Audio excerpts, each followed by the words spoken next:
Hello, everybody.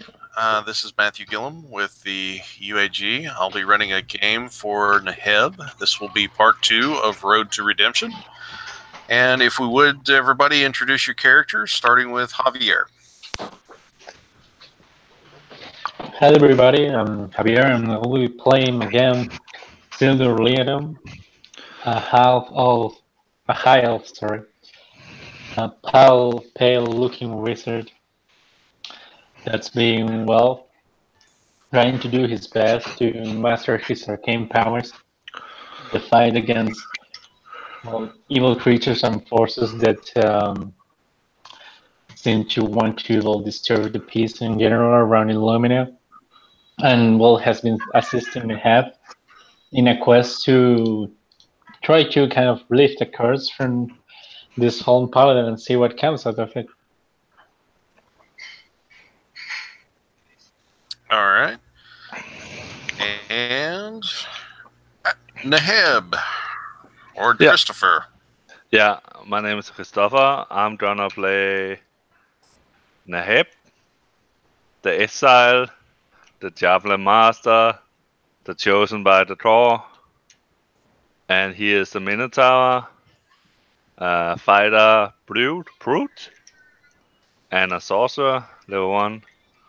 And he is trying to save that lady because he don't think be cursed for eternity is anyone should be punished by that. Or at least figure out why she was punished by that, but yeah. Alright, and Alex. I'll be playing Sova Brightleaf, recently freed from a curse that ran over her town. She's finally able to continue on with her life, she's a young half-elf wizard apprentice who works at the Red Weave inside her town, and she's hoping that by following the example of the heroes that saved her town, she can maybe do some good of her own.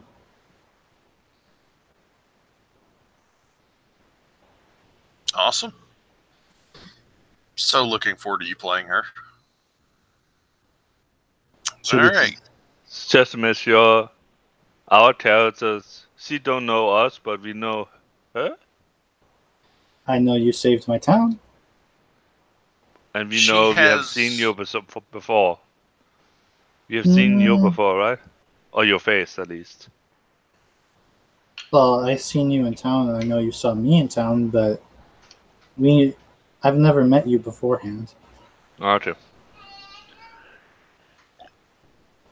But we have made a copy of you, or whatever, clone.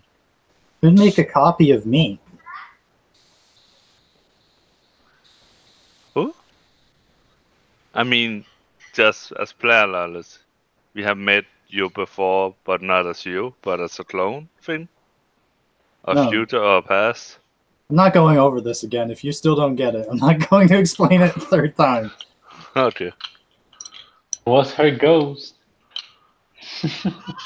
Okay. So you guys get back to, Sildor and Naheb get back to Illumina.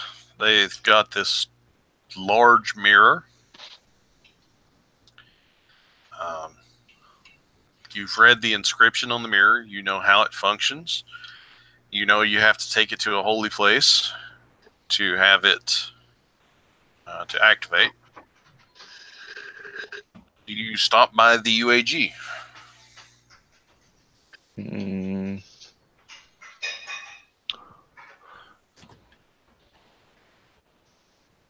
So we just returned to Illumina? Yes. Right. Yeah, we probably... Zelda, are we gonna return this first, or are we gonna just have a dinner at the UAG and just relax a bit before we return it? Yeah, we'll have to recover and then seek for a place to put this to use. I mean, there's several temples in the city, so we'll have to gauge our options and decide where to go and ask for help. Okay. While you are sitting in the UAG having dinner and discussing this, a young lady with very red hair comes in and walks up to the bar. And Sova, I'm going to assume that you're going to introduce yourself to Pincus. How would you like to do that? Well, first I would go to one of the retainers and I say, "Hey, I'm looking for a job here. I heard there's a lot of heroes who work here, and I'm hoping to prove myself." Well, yes, young lady, there's several heroes here. Most of them are not quite as annoying as they seem. They're pretty good folk. What you want to do is go upstairs and talk to Pincus, and he will give you the rundown on what you need to do to become a member. Good, thank you. And you're looking wonderful today. And I start walking off up the stairs. And the bartender just grins real big. Goes, "Yeah, I knew I still had it with the ladies." So I'll go up to Pincus's office and go through the contractual business. All right, you get through the details. Pincus comes down, introduces you to everybody that's in the common area, and says that everyone please make Sova feel at home. Take her out on a few missions, see what she's made of, and let's get some work done. And he goes back upstairs. Now, who should I help today? Well, Not- you would have a good idea of what the people that helped your village looked like, so you might be able to see them in the common room. Not the Minotaur. Yeah, how can I not mistaken the Minotaur and that gloomy-looking elf? Looks like they need a little love in their life. And I'm gonna start walking over to them. Hey, you two are the people that helped save my village, right? Hey, Probably. isn't her like the lady from the temple? The abbey, too, if I'm more correct. Yeah. Yes, you mean the ghost, right? She kind of looks different now. You know, I'm not a ghost. She looks like non-ghost like. You were like an acolyte of Tyr or something, weren't you? And you seem to no. That's what you told us back there, and you actually went in with us to help with this problem. No, But I don't remember any of that. I Yeah. prayed to Sune, but I work at a weaving store, a tailor's shop at the village, and it's called the Red Weave. Obviously, you get the idea. And I flaunt some of my handmade craft and this very nice bright red cloak and tunic. It's pretty fine work indeed. It matches well with your hair, if I must add. But yeah, yes, I think you can just forget what we said. It will be okay. So what were you walking up to? Yeah, you wanted to thank us for the help. Well, that's nothing. I guess anyone could have done it. We just happened to be around. Well, they weren't, so I'll thank you. So take the compliment. Yeah, we do that. And so you knew her? Yeah, I just arrived. I think you would have heard that tiny gnome yelling at people.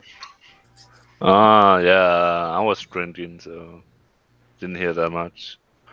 Oh, I did hear it. It disturbed my reading to great extent. Ah, well, you say you want to help us. Yep, I have my spell book and orb, and I have a small knife, and I'm ready to go. Oh, you're spellbook, so you're a practitioner for the arcane arts too. Always have been, always will be. Nice. We kind of have a mission, but I don't think they're gonna pay anything. But we try to uncurse a woman that was unrightly full cursed. I'm not sure yet, but Well, that you helped me in my village, so I'm gonna help you. Let's remove this curse, right? Or try at least. We happen to retrieve special mirror back at the abbey. Since we need to take it to some holy place, which there's a few in the city, try to make it work. It's basically supposed to allow us to contact the deity of Tyr and, well, maybe convince him to lift the curse, because as far as we know, he was the one who actually put it in place to start with. So, yeah, seems like the most solid option we have right now. Unless you yeah, have a better idea. I think we just gonna give the mirror of Tyr to the temple of Tyr, at least until, or even after, until we have used it to what we need. But let's just use that temple. All right. Just remember that the Mirror of Mezzalari is not specific to Tyr. It is Yeah. just to No, get okay, an audience. okay. Yeah, it can be like with any like celestial creature kind of. Is a temple of my deity in the city? Alex, is there a temple to Kord in the city? There's like an omnipotent temple in the city. As for Okay. Kord specifically, I don't think so. Yeah, you could go to the Universal Unitarian Church of It's probably best Deities. to put it there, or maybe put it in most secure temple. I don't know. It's just called Temple of the Gods. Let's put it there then. I think. All I right, don't know. off to the Temple of the Gods we go. Is there any prep work that you guys would like to do before you head out? I have no money, so no. I brush my hair because it's been a long journey. All right. Well, there are some healing potions in the guild that you could pick up if you wanted to. Ooh, yes, I'm definitely gonna need those. It's for free. Well, they're free to guild members. It's part of Yeah. your monthly fee that you pay. Okay. I don't know if I like when you say that you're definitely going to need those. I would much like prefer if we didn't need those. I like to get some healing potions. All right. You go to the guild armory. They hand you out 3 healing potions. Sova, I'm assuming you want 3 as well. Oh yeah, definitely want 3. And can I buy more? Is it possible I can buy more? They generally just hand out 3 to guild members, but you could definitely look in the city and find some without much issue. Well, I didn't want to go far. I want to explore the city some other time at my own pace. I like admiring things and taking in the history. But maybe we can meet a shop on the way to the temple, and you can loot in there. Sildor and Neheb would be familiar enough with the city to know where they would have to go to get healing potions. Neheb gonna take maybe not a what do you call it? Not a shortcut, but opposite detour, just to make sure she could pass the shop and say that was the close, or that is on the way, just to make sure she don't feel troubled. Okay. And Sildor, do you want any potions? Yeah, of course, why not? I guess better prepared than sorry. Yep, not a bad idea. So you get 3 potions from the guild. Y'all pass a shop that you can pick up more potions from. There's 15 available. He's not going to buy more than 7. When I have more time, I can make some myself, but for now, I think I'm well equipped.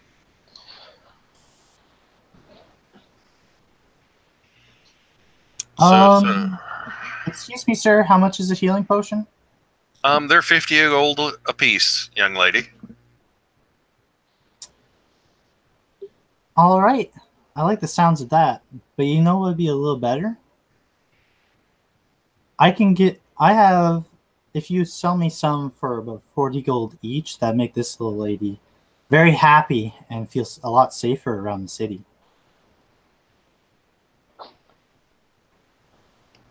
Okay. Are you attempting to persuade him? Yes, I was hoping you'd just call me out on that. Oh, well, he's not too bright, so, I mean, it's Well, I rolled like shit, so I only got 6. I'm pretty nervous. He sees you nervous. He looks at you and goes, "Sweetie, that it cost me close to that to actually produce them. But I tell you what, how many do you want to buy?" I just want to buy 3. 3? I'll sell them to you for 45 gold apiece.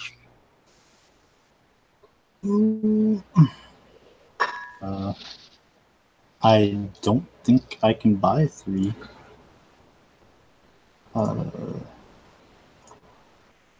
Nope. I'm 5 gold short of buying all of those. I can only buy 2. So I will give him his 100 gold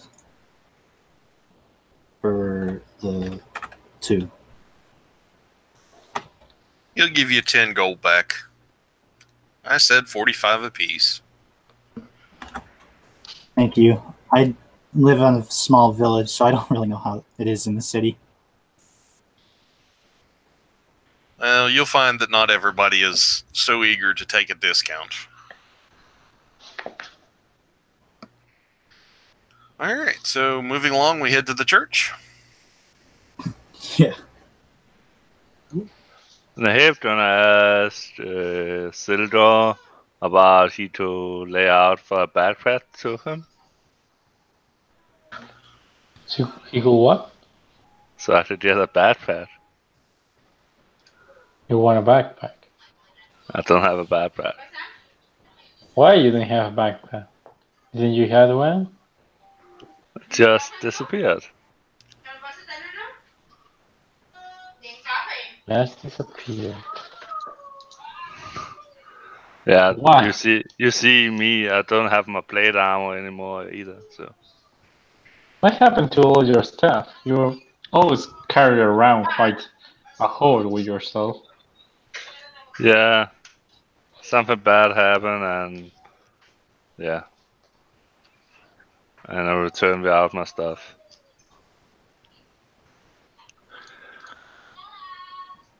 So can you give me a backpack, please? Okay. He will buy you a backpack, I guess. It's like 2 gold pieces, I think, something like that. Yeah. Yeah, just mark off whatever the price is. Yeah, I think that's cheap. So I have a backpack. Nice. And we go to the Temple of the Gods or whatever it's called, right? Yep. So you get to the Temple of the Gods, you walk in the front door carrying this giant mirror, and you're basically stopped by a couple of scribes, and they want to know why you're there and what it is you're carrying. This is just the mayor of Masa. I don't know, Masahite? I don't know the name. Mezzolari, but close enough. We try.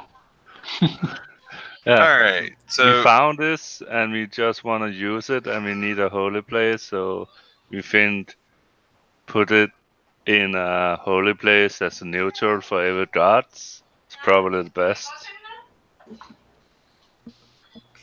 all right, you'll need to speak to the vicar. We can't give you permission to use a magical item in the church. I mean, that could blow the whole place up. Why do you think it's good to do that? Well, it's because it's magical items. We don't know what it is supposed to do, what it was made for. Okay, where is the die? Just down the hallway on the right, first door on your left. Okay. Just leave the mirror here. You make me nervous. I'd rather not leave the mirror. Can you Don't call worry. on your... I can watch it. Okay, I trust you. And I walk into the die. All right. You go in and speak to the vicar, Alejandro. Alejandro. And he goes, "What can I help you with, my children?" We have the mirror of Maserati. I do not pronounce the name. And we need a place to use it because I'm on a quest to save a cursed woman. So I need to talk to Tyr. And we have a mirror we like to put in your temple for now, at least. Oh, okay. I'm not really familiar with the mirror, but there is a room that we can use to look at it and see if I can divine what purpose it was made for. Taught to God, or taught to the disciples at least. Yes, son, but I would prefer to know exactly what it's there for before I say you can use it in the church. I just told you. It's to talk to divines or deities. It's okay, and have Silver kind of puts his hand over, well, I guess his arm because he can reach his whole hand. So. The man just wants to be sure it's nothing potentially dangerous, so it's good to be cautious. We just go there, let him check whatever he has to, and then we use it. What room do I need to carry it into? We have a prayer room down the stairs here that's pretty well fortified, and should something be destructive be brought in, it wouldn't hurt the entire temple there. Okay. And the hip gonna walk out as a thanks and get the map. Alright, so y'all bring the mirror in.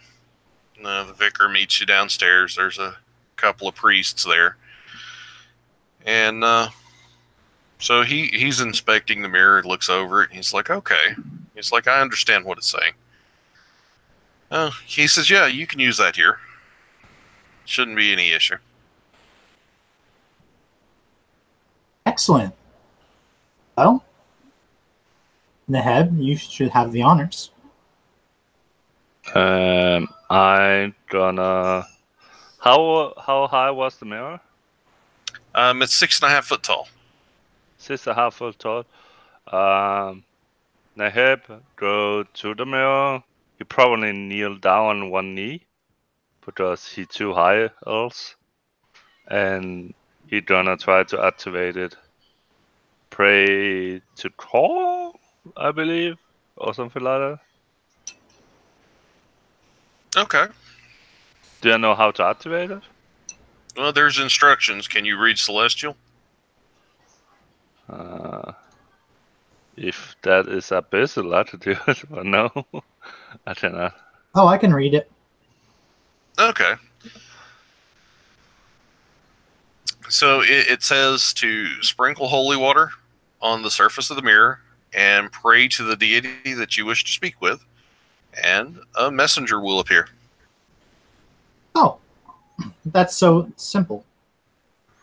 And I'm going to give him a little bit of holy water to sprinkle, and I say, just sprinkle it on the mirror and pray to the god that you want to speak to. And Just because you're new to this whole summoning thing, I'm gonna cast protection from good and evil on him, okay.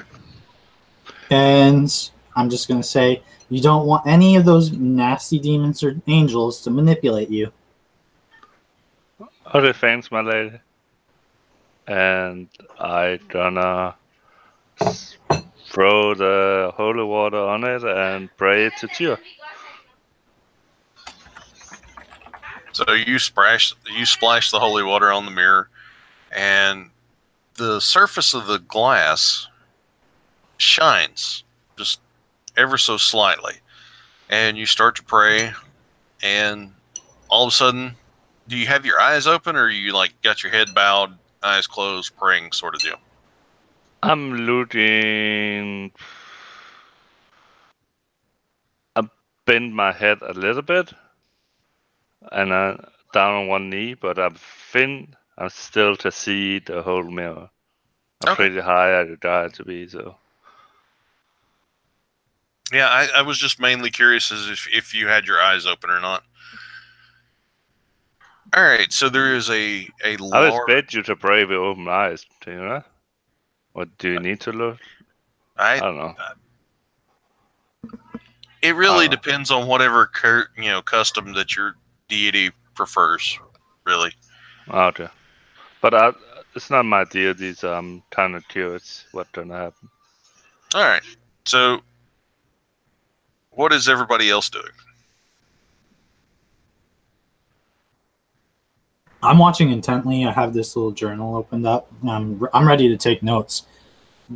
Despite my knowledge of the preparation, I've never summoned like an actual angel or demon before. Nice. And Sildor, what are you doing?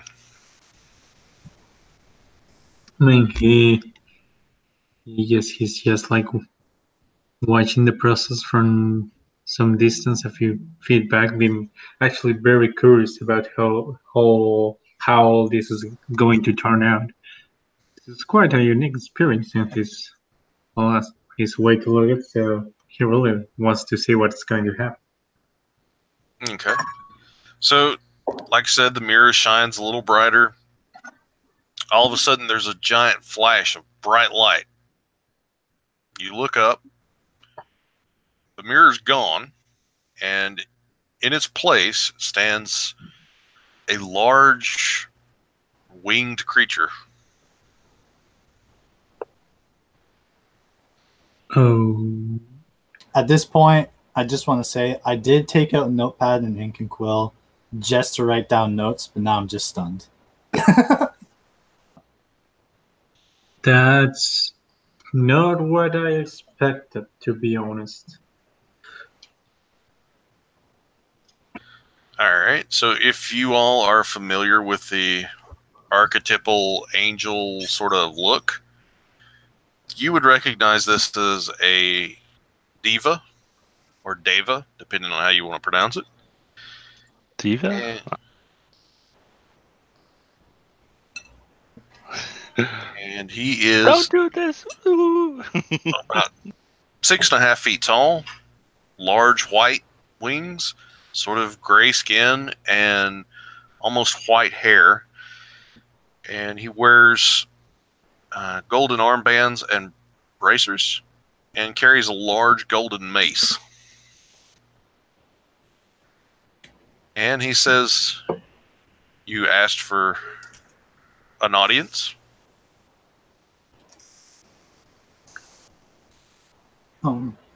Yes. And I'm gonna stand up. I thought I was gonna talk to Tyr, but I'm not sure how the whole thing works. So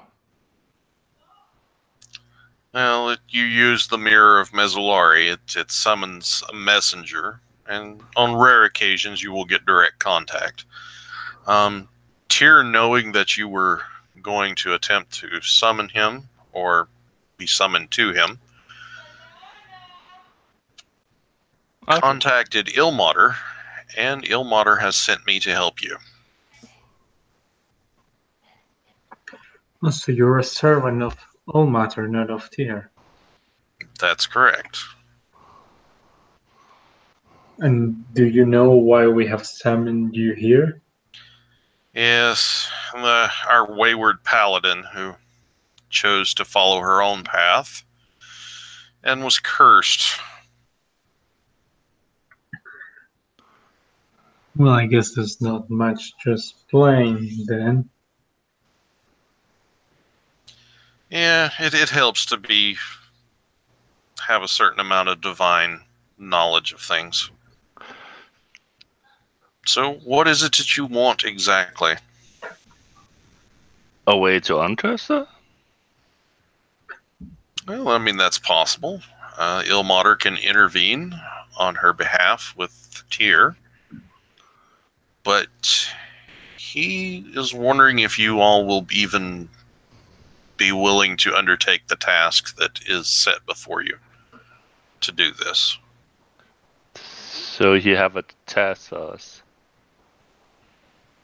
Well, you didn't expect just to summon a god and have him do your bidding, did you? No, he's just really bland. Yeah. I'm pretty sure we're gonna take ready to take the challenge or the quest or the mission or whatever you're gonna call it. Surely if it's a worthy one, a rifle. Well, it's not without its peril. You will have to journey into the Shadowfell. Shadowfell? Do we know what the Shadowfell is? I would say the arcane casters would definitely know what the Shadowfell is, and the Heb probably not a lot. As soon as he says that, Cillian's going to be a bit like taken aback, like, ooh, that doesn't sound. Yeah, perilous indeed.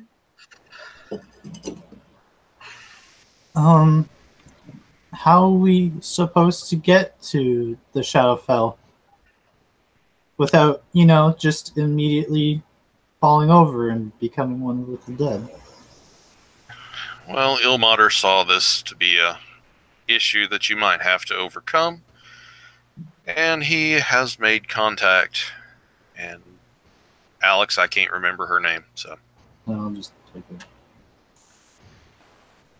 yeah, I was scrolling back through chat, couldn't find it. Is that another god? No. The Lady Lucia will aid you in this task. She will provide you with transport to and from the Shadowfell and some small protection while you're there. Okay, what is our quest in the Shadowfell? There is a particularly evil spirit that is causing some issues and is planning to make a foray into this plane of existence and attempt to change some things with the political arena. We wish him stopped. I mean, obviously, we could just take care of it ourselves, but you need to be proven worthy before Ilmater will release the curse.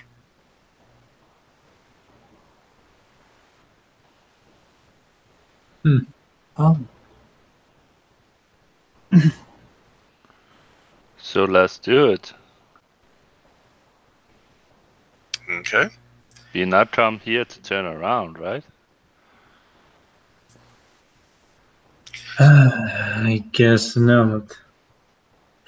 I've been in a terrible place before. I hope I can survive this new experience as I did with my previous one. Is there anything else that I can ask you need of me? How do we find this Lucia person? Oh, don't worry. She will find you shortly. Okay. Word of advice, I would look at possibly some arcane weapons or maybe some silver weapons before you take this journey. You have any idea how to find those? I'm not going to lead you by the hand the whole way. You have to think for yourself, Nahib. Okay, I'm just asking. Well, you're talking to a celestial that's kind of annoyed that he even has to come here. Okay. Are you a male or female?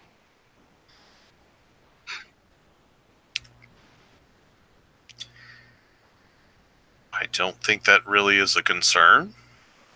Oh, I'm just asking. Why are you interested? Because I cannot figure out what you are. That's weird. So, you define everything by genitalia? Yeah. I don't Why? think this is the time or the place. Okay. To be discussing about the sex of angels.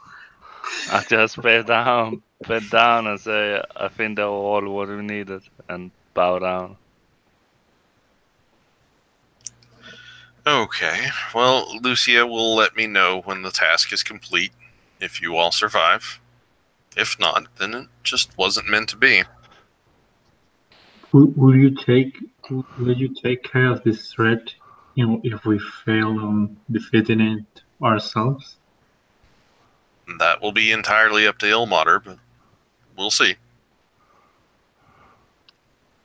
Okay. Thank you for all your help. I hope we didn't take too much time away from you. Yeah, thanks. Time is a concept that I really do not have to worry about. But thank you, little Sofa. And bright flashlight, he winks out, and he's no longer there. You all do no longer have the mirror, and you've contacted a celestial being. So the mirror is gone too.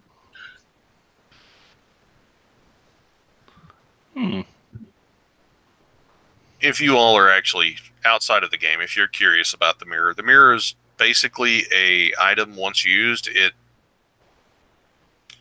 disappears from existence and reappears in another location to be found at a later date for use. Ah, okay. To be back when it's needed, kind of. Pretty much.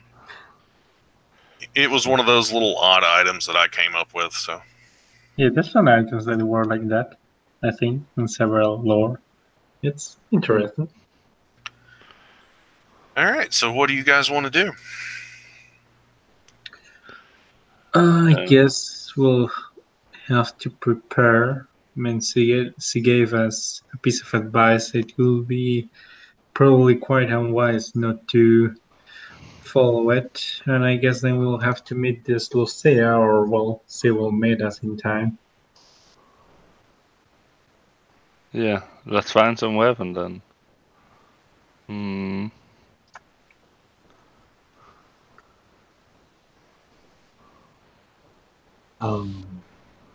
Alright. So, I have my own ways of dealing with non-magic things, but you know.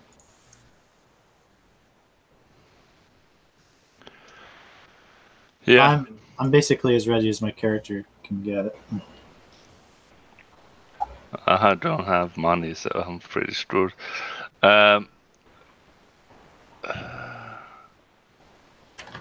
I actually have on myself a magic weapon. I don't know if you like it given your size, but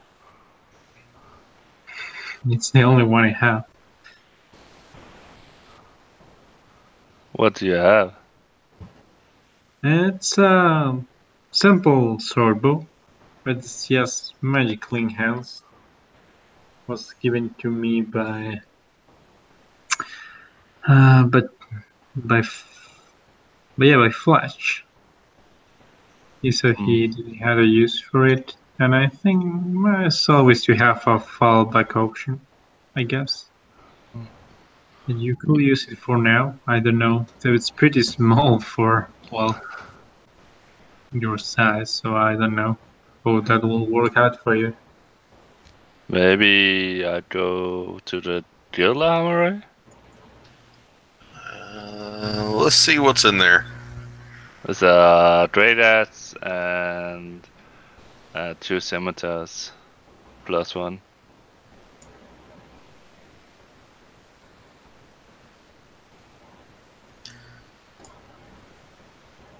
Well, if nobody has any issue with you taking them, or if you promise to return them, then I don't see any issue with you using them.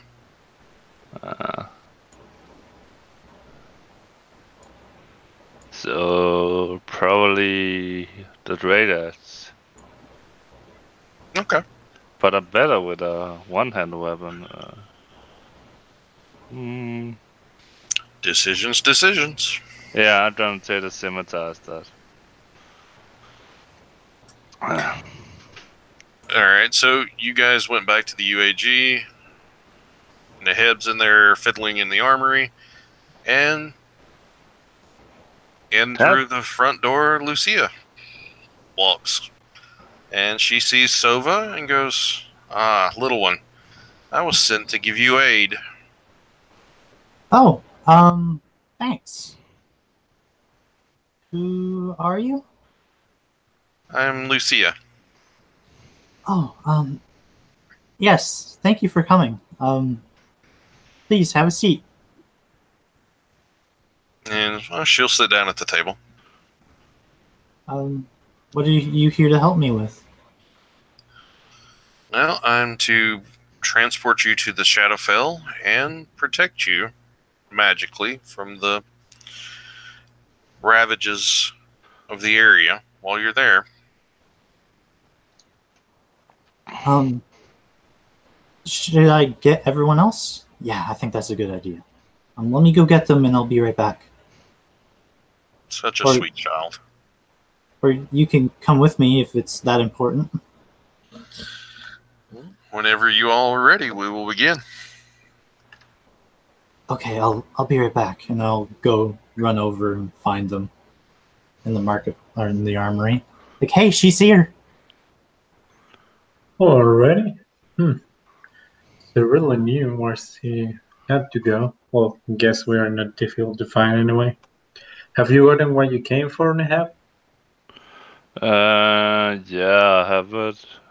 Oh, I like the better armor, but there's no better armor here. Yeah. So I think I'm okay. I have a little spells if need to be.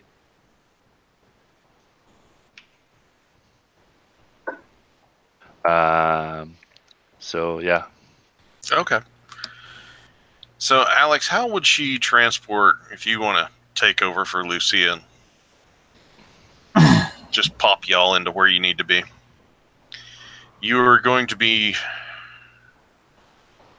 traveling to a town in the Shadowfell, so depending on how many there are, just pick one. Well, if it's in the Shadowfell and it is indeed a town, then it's probably run by that UA elf race that basically lives there. So she would be able to use plane shift to send them there. Okay. That'll work. So Shadowfell is the place when you take necrotic damage all the time, right?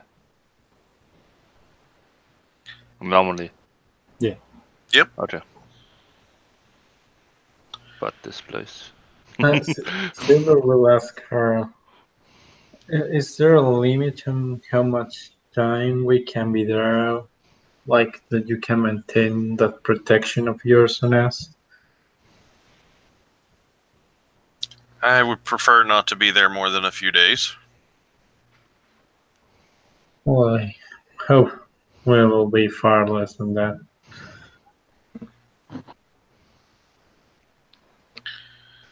All right. She opens portal or plane shifts, whatever that actually functionally looks like, and you all can step through. Nice. Right.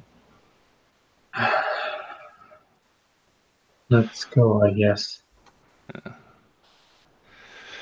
I'm gonna look at Sova and say, it's nothing like the first mission you're on. You're gonna plane shift and stuff. You're gonna get an experience. Well, I'm pretty used to this stuff, actually. Are you? Well, I mean, my village was cursed. And so, I had a lot of time to study that for, well, I mean, I don't know how long.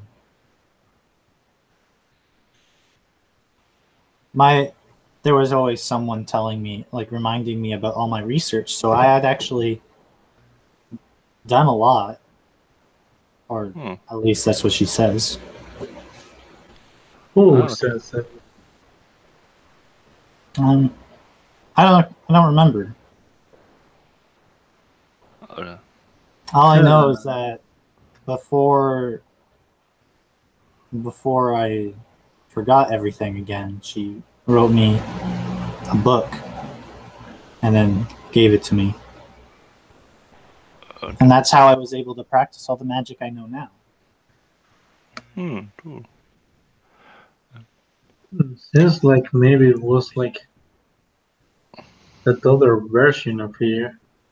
Huh, how interesting. Okay, you all step through the portal and into a perpetually dusk-like gray sky outside of a town.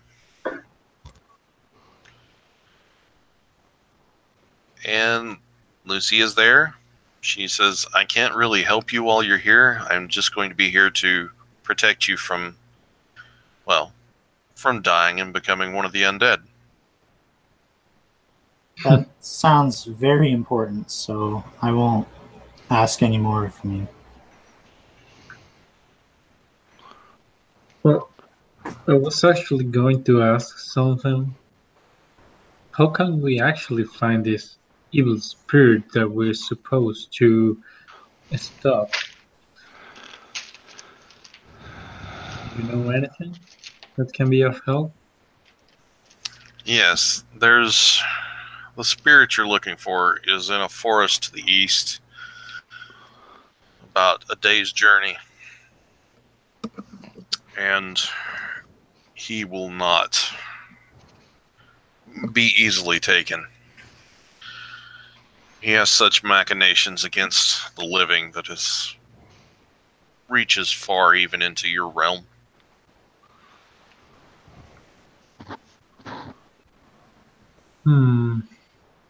I actually may be able to shorten the time we're spending here. Now, the shorter the better. So, I don't think I don't think this. I have a way of conjuring kind of like mystical horse that can travel pretty fast. So I don't know if he can carry all the three of us, especially given Neheb's size and weight. I mean, it's technically not a horse, but I haven't tried it. I'm still experimenting with it, so I don't know its limitations. So, uh, so Lucia, do you know the town have problem with this spirit? No, everything here is pretty much on the same sort of level. It doesn't really.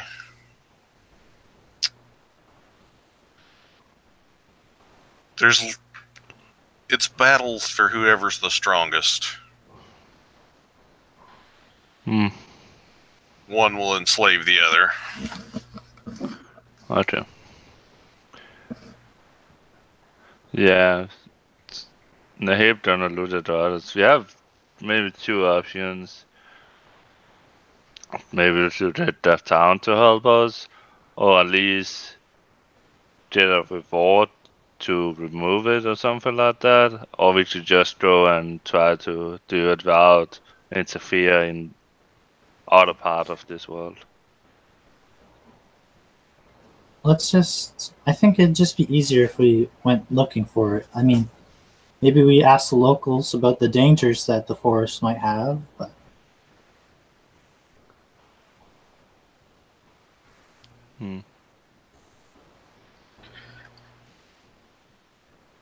so that's what I'm gonna go do. All right.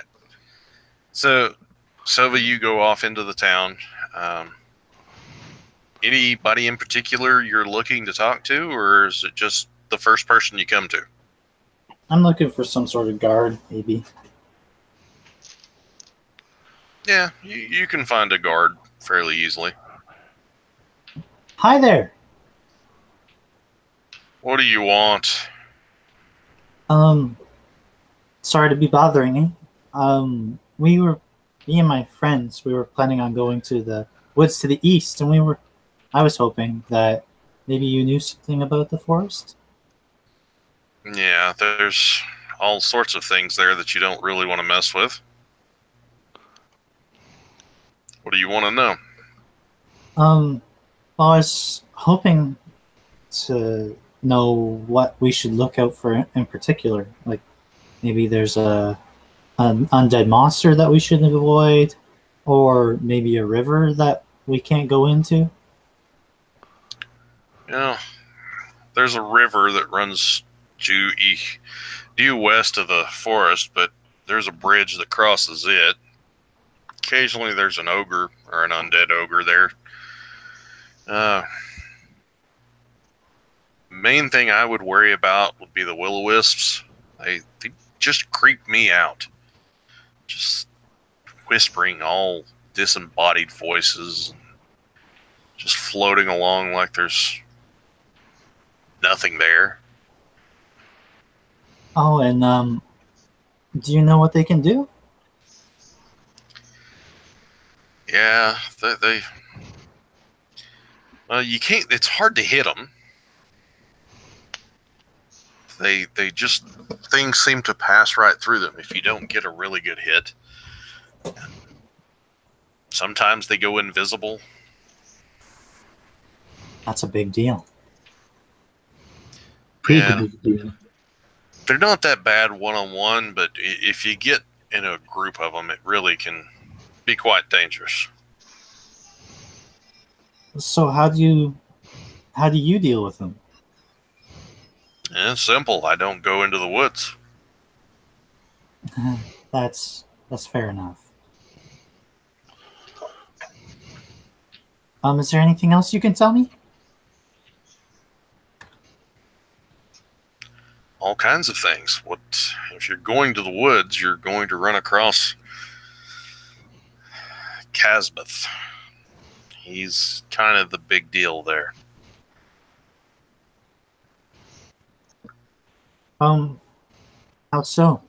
He's the most dangerous, obviously, but Yeah, he kind of runs the whole area. Sort of controls all the undead in the area. And you'll find all kinds of creatures that have fallen to his curse.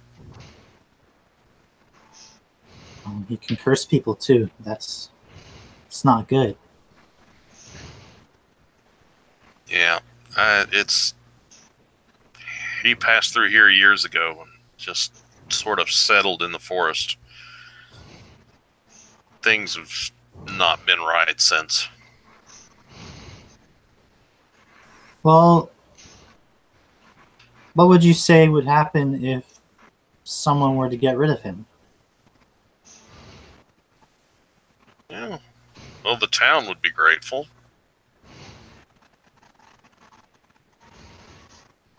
How grateful are we talking about?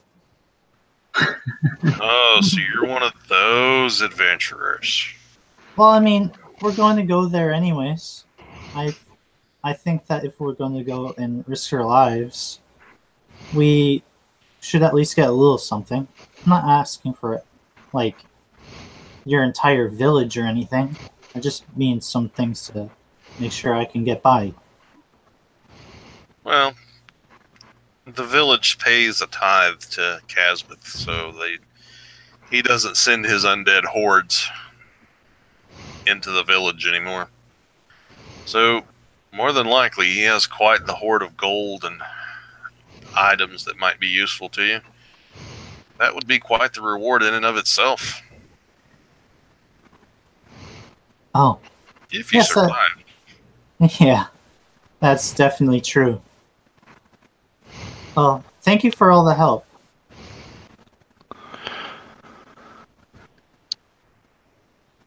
Alright, Do guys. you have an armory here? Yeah, we have an armory. Do you have gold? I looked at the silver. No, he doesn't. Well, then it won't do him any good. Okay. Do you have any specific weapon that you think will be useful, like if we're going to go where you know we're going to go? I would think probably fire would be a very useful weapon. Fire. Huh. That's actually good to know. We should be prepared for that. He kind of looks at Siva, no, who was it? Sova, sorry.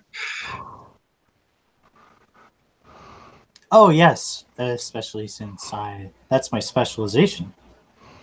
Oh, that's quite convenient then. I do use fire myself, not really specialized. I'm more of a, I'll try to be more versatile actually, maybe a bit more focused on defense. Yeah, it's very convenient then, and you really control that element. What do you think?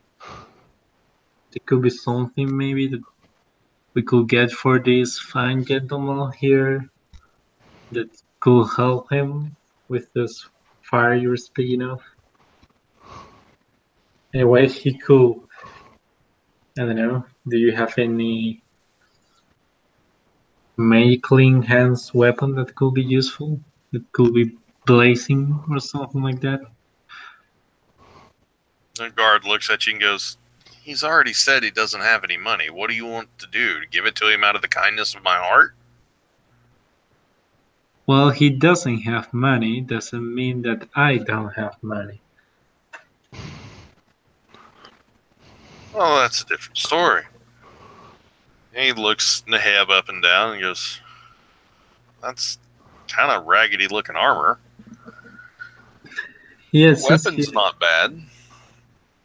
he used to be better equipped. I don't know what happened to him recently. He seemed to lose everything he had.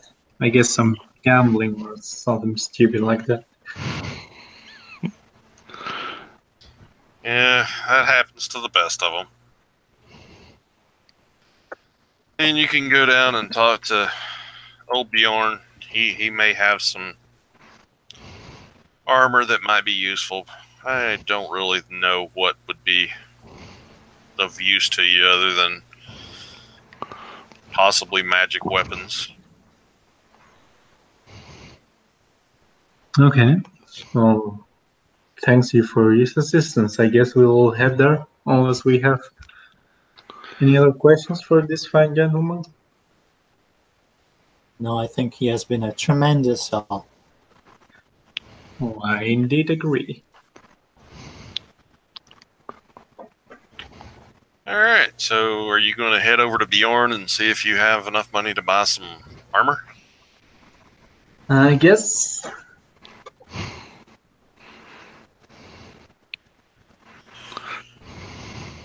I have no reason not to.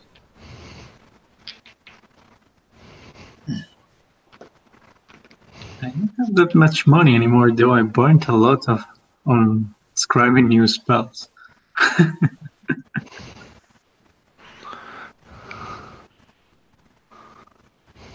All right. So you get to Bjorn. It's the local blacksmith shop. There's an armor shop right next door. And there's armor available.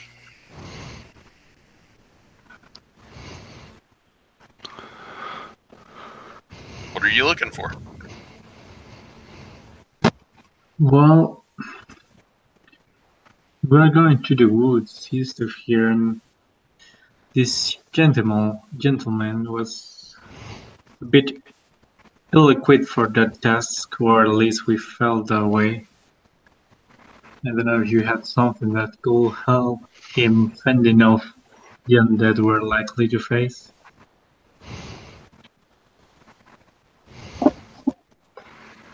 Yeah, I could have a few items here.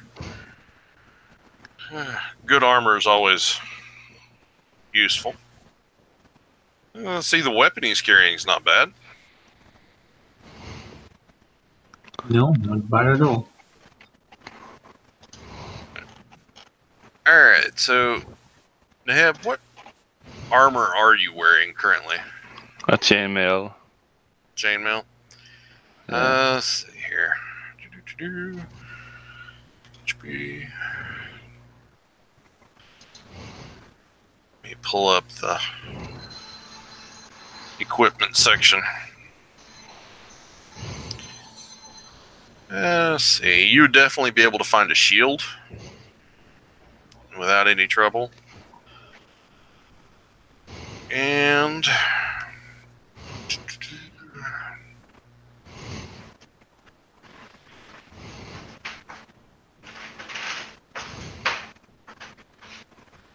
you could find splint mail, or you could find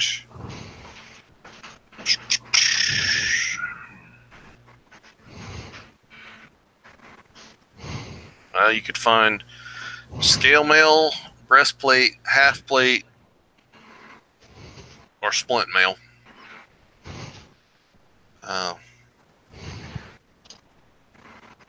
Just book prices.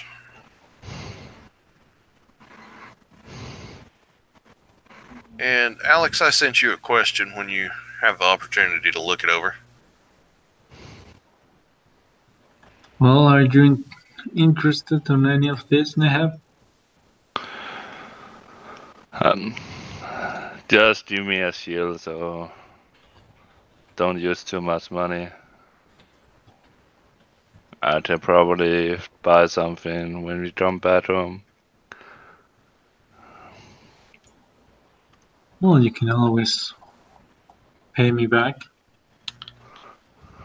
But if it's only a silver you want, that could be arranged.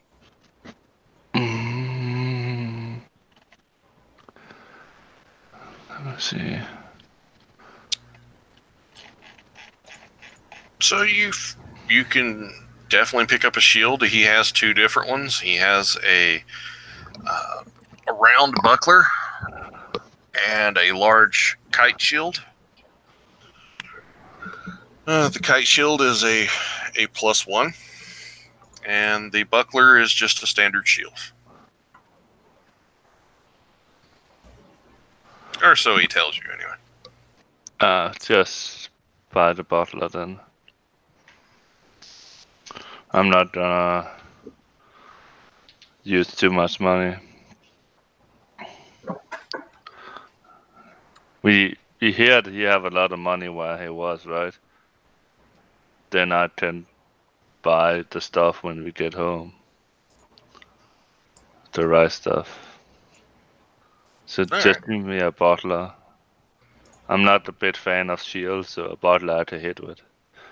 So All right, you get the round buckler. It functions as a standard shield, so it's a +2 to your AC. yep. And that's 10 gold, I think. Yep, 10 gold. Yeah, Silver pays up for that.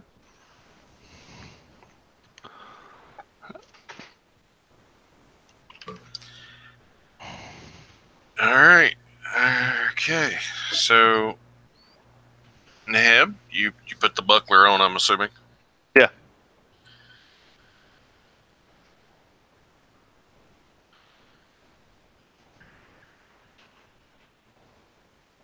I'm sending you a message. Oh, great.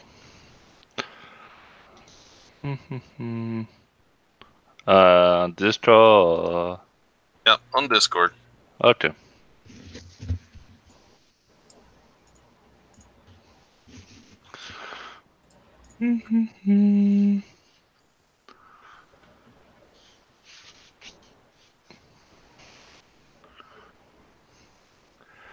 A small butler.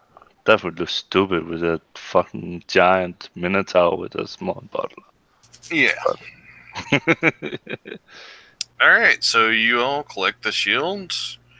Are you making your way east to the woods?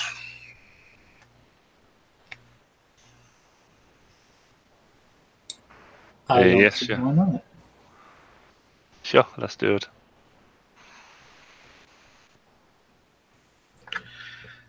Okay. So you start out traveling towards the woods. It's a day's journey. So I would assume that you all are just walking. Yeah. Oh,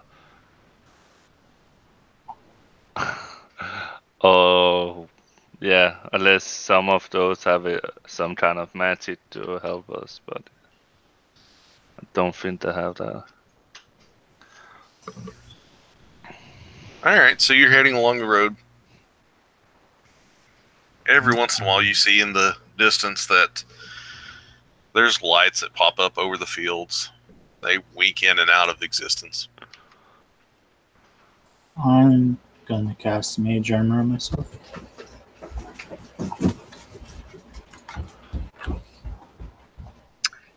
Yeah, Silver is going to do that too. On his staff.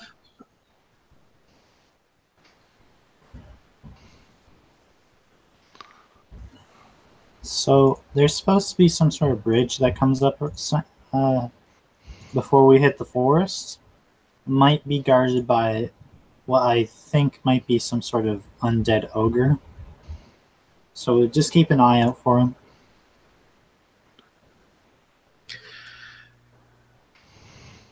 All right, so it doesn't really get dark here. It just is kind of perpetually gray. So you all can travel through the night. You may or may not encounter something, or you can camp. So it is entirely up to you.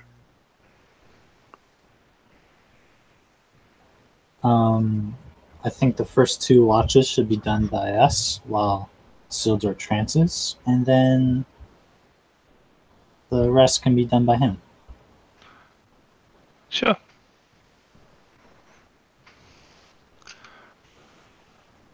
I'll take first watch. All right. And Nahib just gonna stand in a tree and mumble something. Yeah. Are you okay over there? Yeah, I just think this place is weird. I hear voices and stuff. What voices?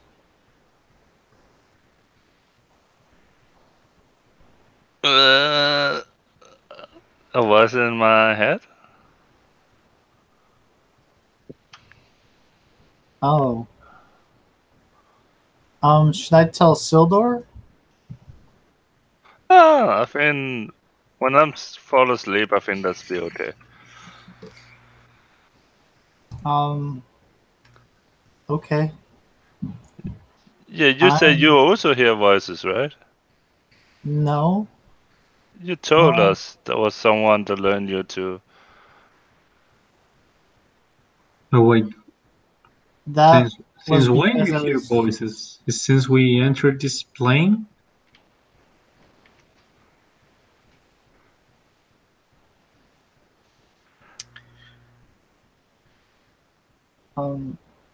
I was hearing voices because I was speaking with the spirit. Ah. No, but I meant him. I have voice after you buy me this lovely shield. Oh, that's weird. Can you lend me that seal for a little while? No. It's mine. Oh, that's weird.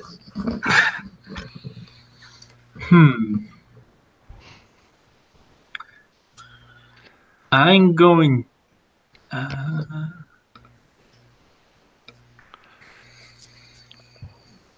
You know, in I'm going. hindsight, maybe it wasn't a good idea to buy things from dead people.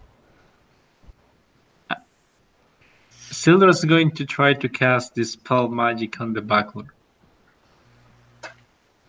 See what happens. Okay. Do you have to be holding the item? Can Neheb still be holding it, or? No, Dispel Magic has a range, so. Yeah. Okay. Okay. Yeah, we'll neutralize it at least for some time. I don't know. I don't know what the thing is. Spells. Let me check just to be sure. Yeah, it has 120 feet range. Just one creature, object, or magical effect within range. So yeah, it qualifies. I chose an object within 120 feet. That's the backlog. Okay. Your spell goes off, and as far as you can tell, it may have worked. Can you lend me your shield for a moment, Neheb? Do you Why? take the shield off, Neheb? He kind of goes to grab it, but he's not like forcefully taking it away. He's just like picking it, so to speak, trying to see if he poses any resistance or not. And I'm not gonna pose any resistance. Okay. I just say I want a bad player. You buy it for me. It's mine. All right. So, Neheb, if you allow him to take off the shield, Yeah. roll me 2d4. Holy shit.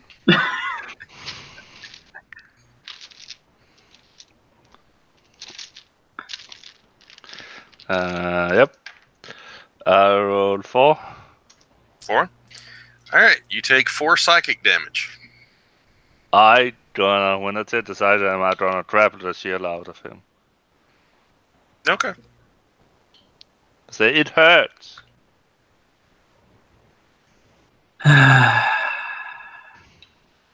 Okay, can we? Can you? Okay, let's do it this way. You keep the shield, but you just let me be touching it for a little while. Will that work out for you? Sure. Okay, Sildar's going to try to cast Identifying the Shield. He has to be touching it for the duration, but I guess he could do it even if Neheb doesn't want to drop his hold on it. I'm just gonna go to sleep, and you can touch my arm while I'm sleeping. All right. Just a second, guys. Okay. Uh-oh. Hey, you got a great deal for 10 gold.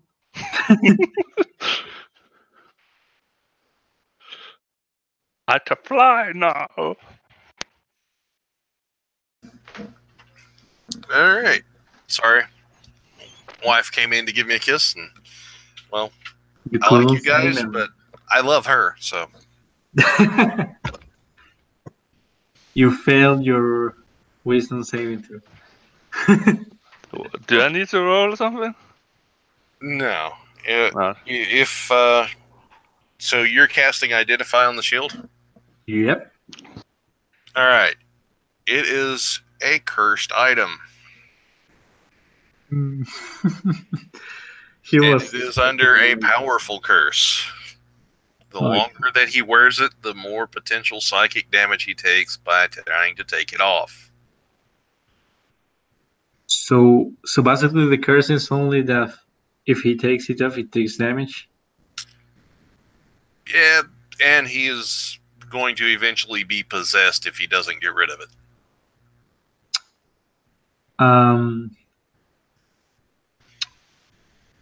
Nehab? Well, wait, is Nehab asleep right now? Yep, he's asleep. Okay. Sildar is just going to take the shield and kind of. Are you taking it off of him? Mm, mm, mm.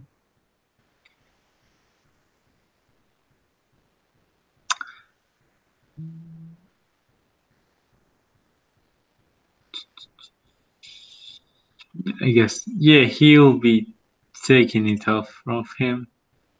All right. Neheb, roll me 2d4.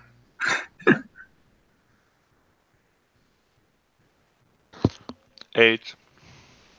You take 8 psychic damage.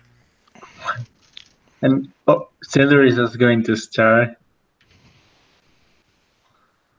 Kind of. Oh, I was thinking of something, but that's going to be pretty crap if he does it.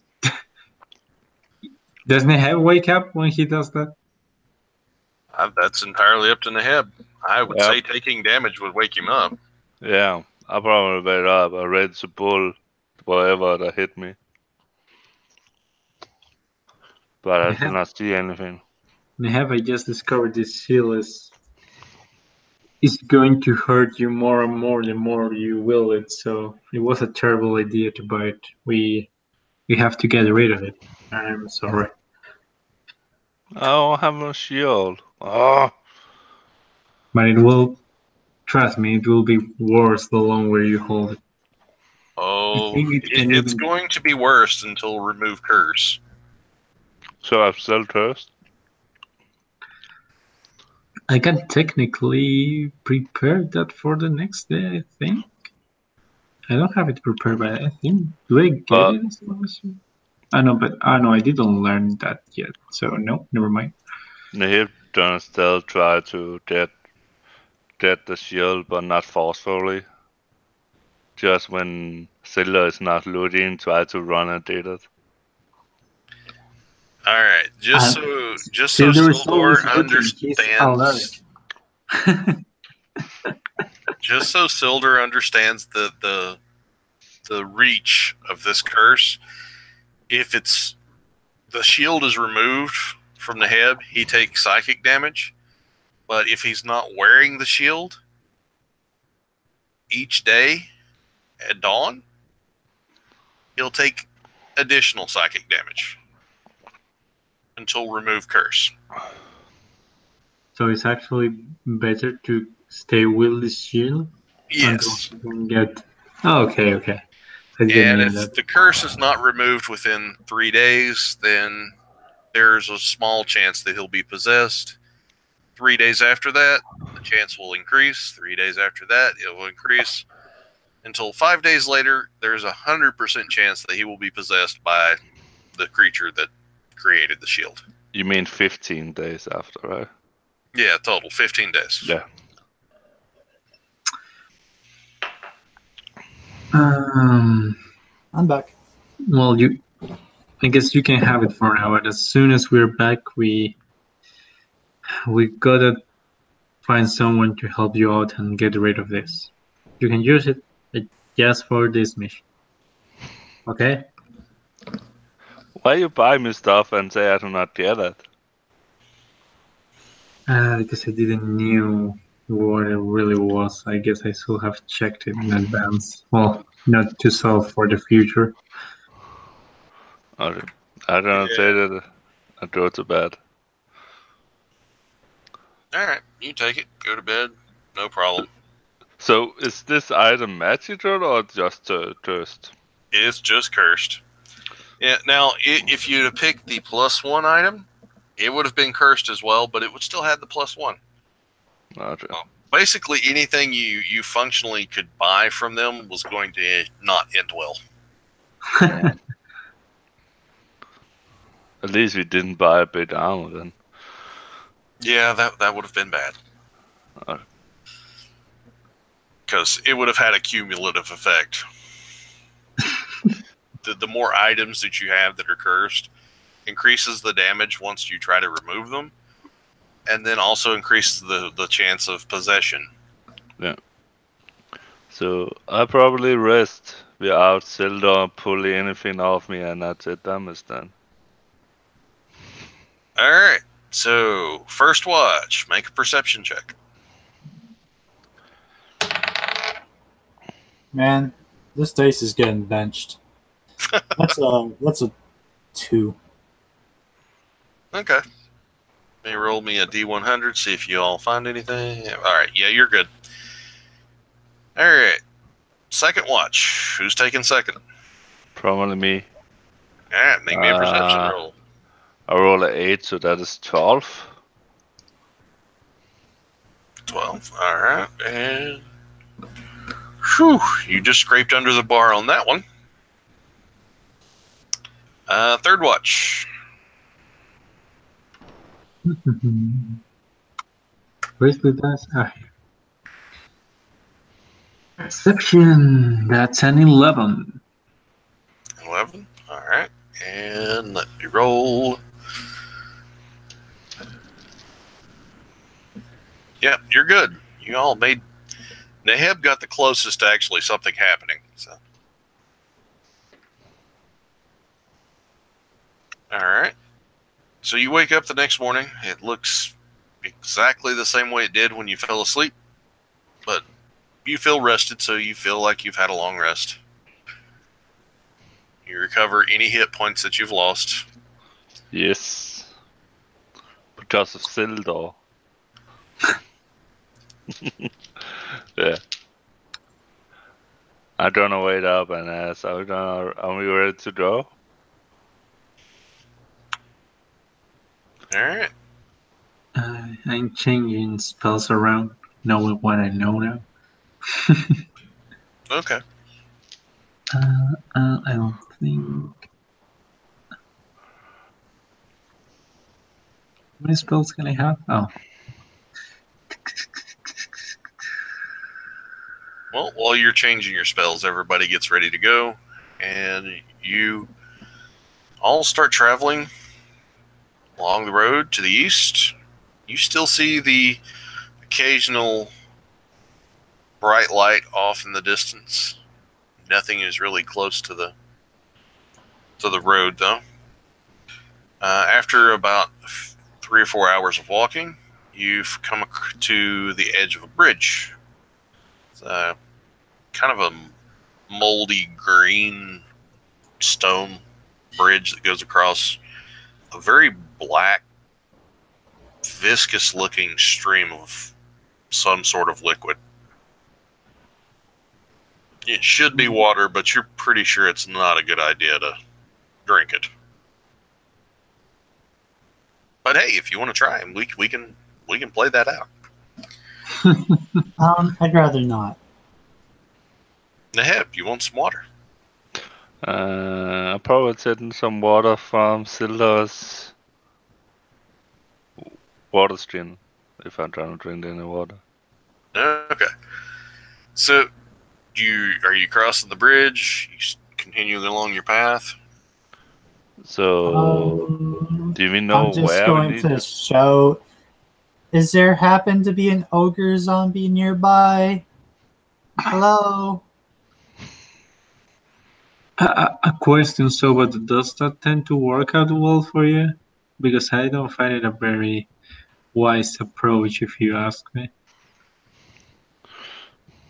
Oh, well, I mean, if he answers, he answers. If he's hiding, well, he's going to still be hiding, right? Yeah. All right, nothing answers. So what way am I going? Over the bridge? So is the bridge out of wood or stone or? It's stone. I just want to check underneath the bridge. Are you looking for a troll? I mean, the guard said there was going to be something around here, so just want to be thorough. It's the only bridge across. Possibly something there. So, what way are we going? Over the bridge or follow the path? Well, the path goes over the bridge, so you can go back the way you came, or you can continue over the bridge. We continue over the bridge then. Or you can just walk up the side of the river and completely ignore the fact that you're on a time frame to get through this. Nah, just go over the bridge. Okay. What time frame? That's no time frame. Pretty sure Lucia says she would prefer you all got through as soon as possible. Oh, we have 2 time frames, yeah. Okay, so you head across the bridge. Nothing seems to happen. On the other side of the bridge, you find the remains of what used to be an ogre. And it's dead. Of course it would be. I hit it with a firebolt. You sear a large section of dead ogre. And nothing happens. Can I figure out what he died of? Well, he's got a sword sticking out of him. He's got a huge gash in his stomach. Some bones are showing through.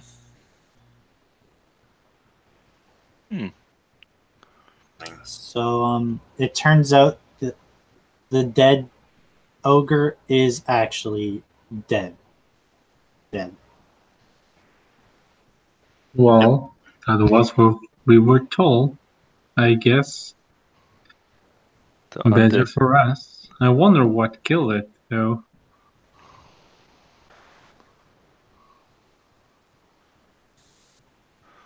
So, how do the sword look? Like a normal sword, or? Get the cursed sword. Well, the sword's made of metal, or appears to be. And if you're looking, how closely are you inspecting this thing? Or, I mean, are you pulling it out and really looking at it, or are you just looking at it stuck in there?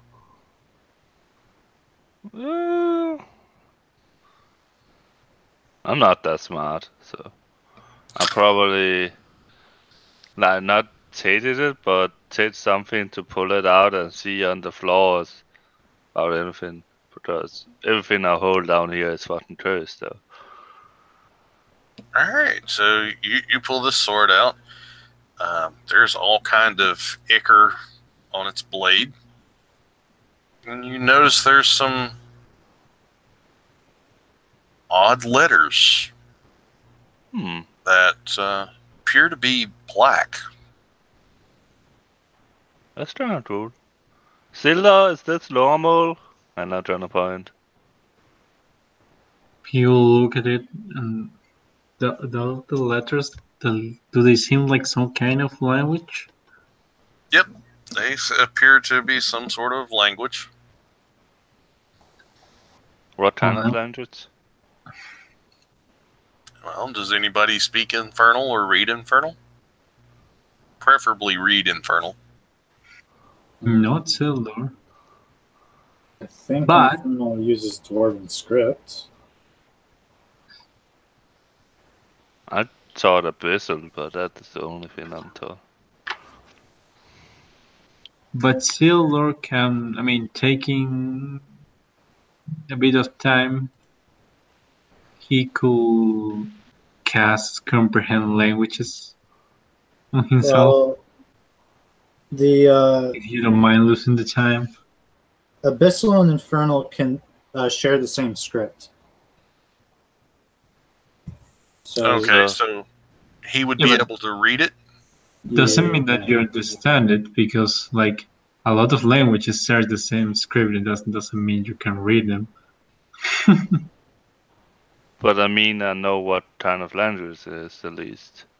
Or some of the words, probably. Yeah. Roll me an intelligence check, Heb. Oh, great. Oh, I rolled a 16, so that is a 16. You're back. All right. So 16, you about every third character you can read and understand. It says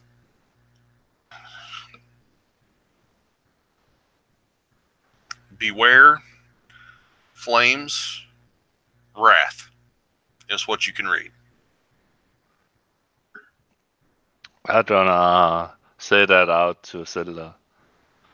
Beware, flame, wrath. That is what I have to read from it. I mean, I could technically use something that could take a little while to read it, or I could just try to identify it, like I did with your background. Maybe that could be quicker. I mean, it still take a while, but it should tell 10 me more minutes? about the item than maybe whatever is written Yeah. on it. But 10 minutes is not that bad when we have 3 days. Yeah, is that what you wish for? Yeah, I can do that. It's up to you, or we just put in my backpack and just continue. Well, I don't know if a long sword is going to fit in your backpack. It is You just not a did bag. out. I had to put the pommel in, and it just did out on the top. Yeah, and if you start running, the blade smacks you in the back of the head. That would be hilarious. Yeah, tell us going to try to identify it. All right, so time passes. You cast Identify. It is a +1 longsword that also does a D4 of fire damage. And I'm just assuming that the Identify would give you the script that you would be able to understand. It says, beware the flames of my wrath.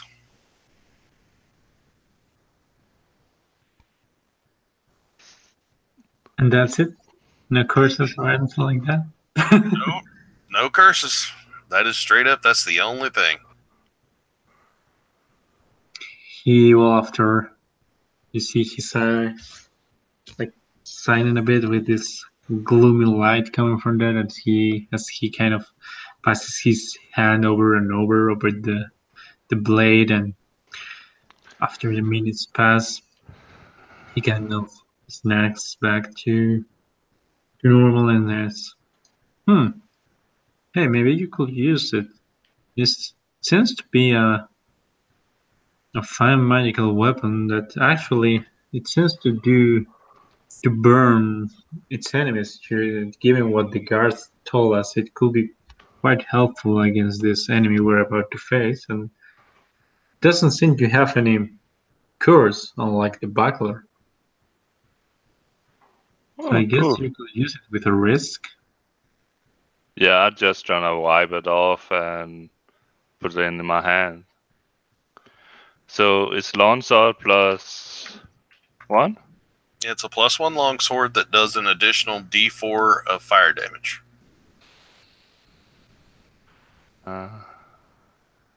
D4. Yes, that's true. And the the black characters are actually inset into the blade, and they're made of obsidian. Cool. And yeah. What did you say that was said on sword? Beware the flames of my wrath. Okay. Yeah, I'll put it in chat. Yes. The launch source is a D8, right? Yeah, or a D10 if you use You- it two-handed. But probably don't want to do that, right? Well, if you're carrying a buckler, you really can. If you Yeah, want to when use the seal, yeah, depends. but I have dueling, so I don't want to do that, right? Yeah, that wouldn't be a good Yeah, idea. you actually, funny enough, yeah, with dueling, you do more damage with it with one hand than with shield. Yeah. Which is a bit ridiculous as well. So I have a D8 and D4 and a D4 on it. Okay. +8. So that is ridiculous. Okay. That's pretty good weapon though.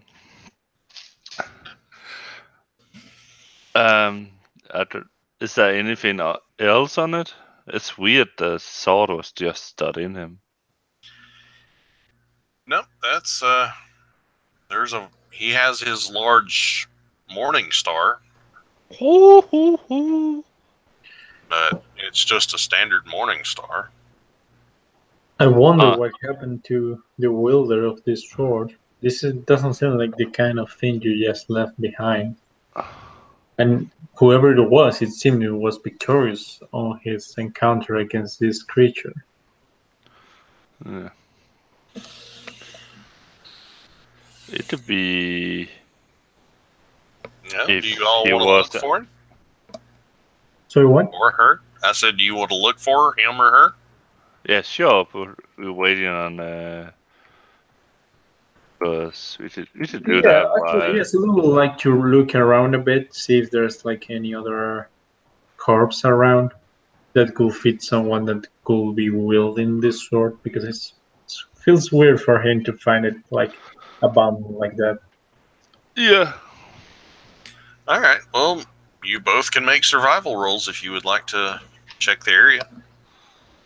Okay. You could do survival or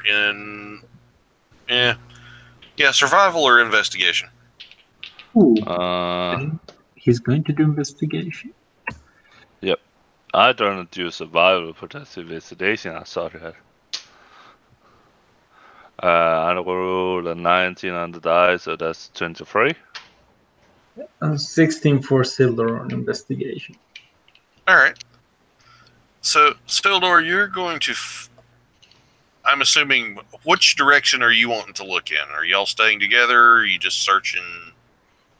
Explain the search method so I can kind of get an idea, so I don't accidentally separate you guys. I search tracks, and while I'm search tracks, I'm gonna direct Ceylon to find other clues. Because Yeah, I'm probably assuming like that. So it seems if I he's see some actually- trash going north, I'm gonna say shit over here or something like that. Okay.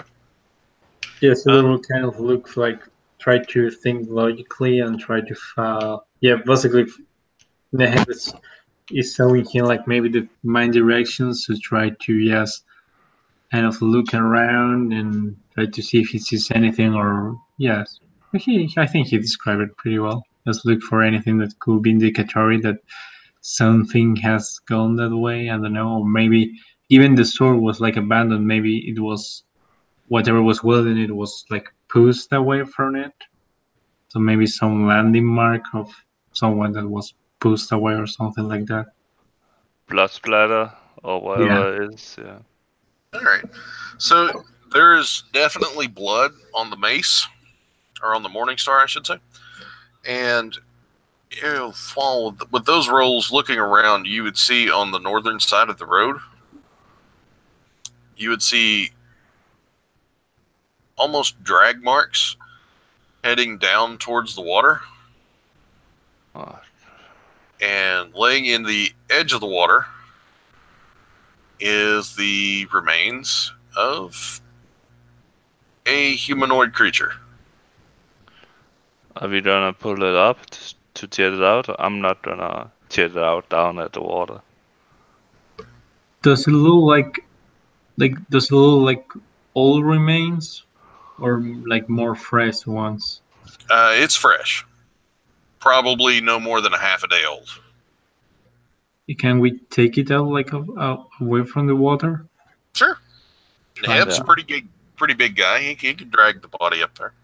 I pull the lid. Or the arm or whatever it is. Whatever's Yeah. sticking out of the water where you don't have to touch the water. Yeah. Okay. So you grab his leg, you pull, you get him back up to where the ogre's at, and you start looking over the body, and the left arm and most of the face is covered in the liquid of the river, and it looks. Can Sildar try to prestidigitate it away? So to clean the cars off, so to speak. You can clean the liquid off, no problem. Yeah, I could also yell, so I could close doors and stuff like that, so I could yell it off, maybe. With the... what is it called? The tantric... Tanmoji? I don't know. Thaumaturgy Yeah. would really just make your voice really loud. Not sure that would help. But you just slam doors open with that. Yeah, you can also crush his face into a pulp, so Ah, okay, yeah. it's using a sledgehammer when, an ink pen is the tool you need is kind of... Depends how good you are with the sledgehammer.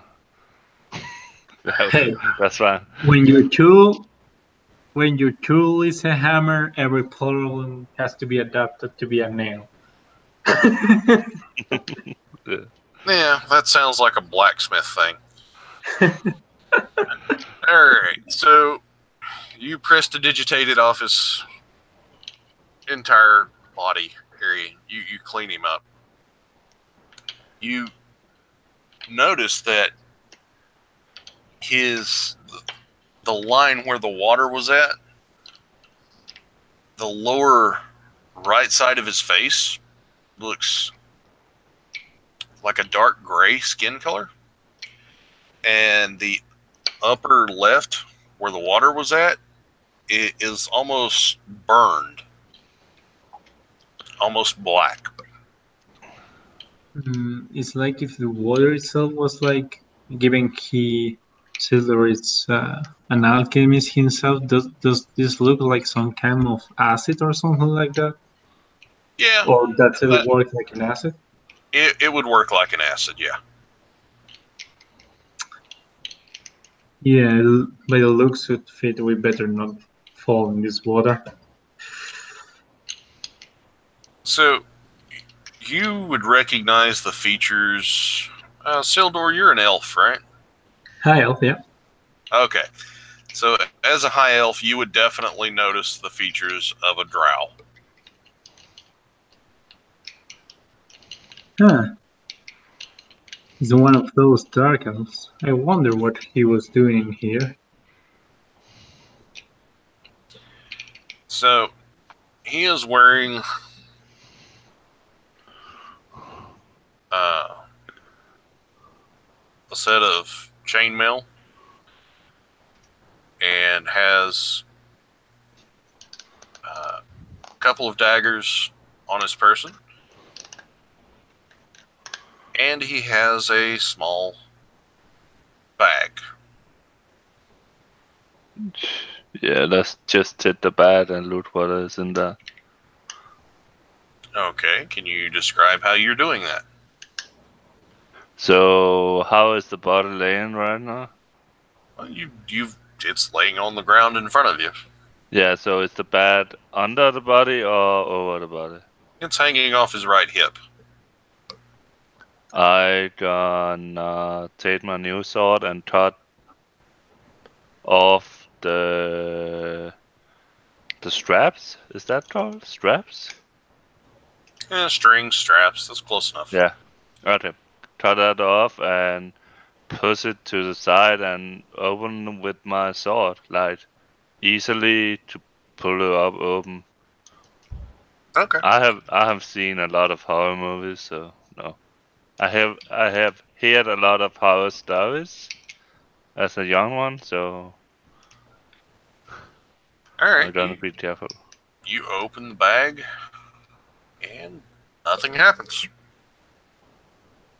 And I'm gonna pull that out and empty all the stuff on the floor totally. Not like throwing it on the floor, but like while the bed is down, I try to pull it a little bit so the stuff get out easily. If Okay. there anything in the bed. You turn the bag upside down, and nothing comes out. That's weird. Is it not weird, Zilda? Sildar's going to cast Mage Hand and try to like reach with his Mage Hand inside the bag. See what Okay. happens. Nothing happens.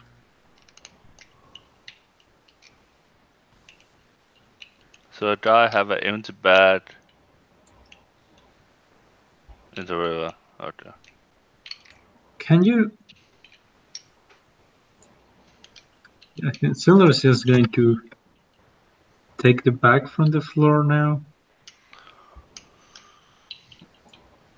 Does it seem to have like anything special about it? Like something out of the ordinary, but it's mere looks?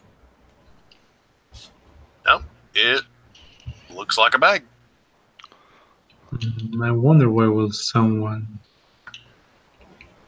just carry a empty bag?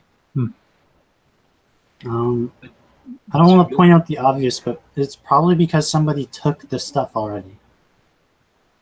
Yeah, but it's not like you have a lot of people passing by here. I think this corpse we found is pretty recent. I was half down the river. Yeah, it was supposed to. I think it's around maybe a day or less that he 1.5, died. what? So Or we could just move on. I don't think there's anything here. Maybe his knives, I don't know. You can pack up all this stuff and take it with you if you want to. That's not really a problem. no, Sildar is going to keep the bag for now, Okay. and he's actually going to shit next to the corpse and start casting another ritual while they salvage it, if that's what they're going to do. Okay. He mumbles, I don't know. You seem to actually kill those things, so I guess you deserve this at least. I'm gonna say to what is her name? Sova? What do you want to do with this body? You mean, what do I want to do with the body? Yeah, I mean, you just want to throw in the acid river, or you want some of the stuff, or you want to bury it? I don't trust anything that is in this place. I don't want to have to remind you, we're in the realm of the dead, and we should be very cautious about interacting with everything in this place. Okay, I'm gonna take the body and throw it in the river. Problem solved. Okay, do you take off the daggers and anything else? Or are you just taking the bag and tossing the guy in the river? I just pull. As Solva, is it good to pull these daggers? No. They're just normal daggers, right? They look like perfectly normal daggers. I don't ask the others about the one that darted, or I just don't throw it in. But there's not nothing, anything worth taking beside daggers. Nope. No rings and stuff. No. Okay. Nope. I just don't throw in the river then. Okay. So you toss it in the river, Yeah. and when it hits the water, the water sort of boils around it, and you see these little creatures just come up and start gnawing at the body as it sinks below the water.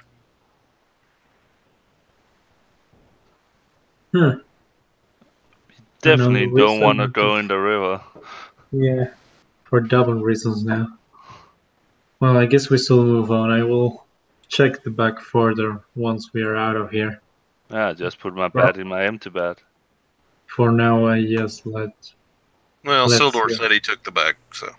No, I'd just say he to put it in my empty bat if he. Ah, gotcha. Alright, so you all head in on eastward, and after another couple hours, you reach the edge of the woods. Yeah, I don't admire my sword on the way up there. My new sword. Yeah, All right, recast Mage Armor because we took a long rest. Did it? Yes, Oh. Silver will do the same from his staff again. okay, as you guys approach the edge of the woods, what's the marching order? You go straight ahead, abreast, sideways, march off into the woods. I'm gonna say to the little, I'm not troll-haired girl, but the lady, to stand behind me if trouble's gonna come.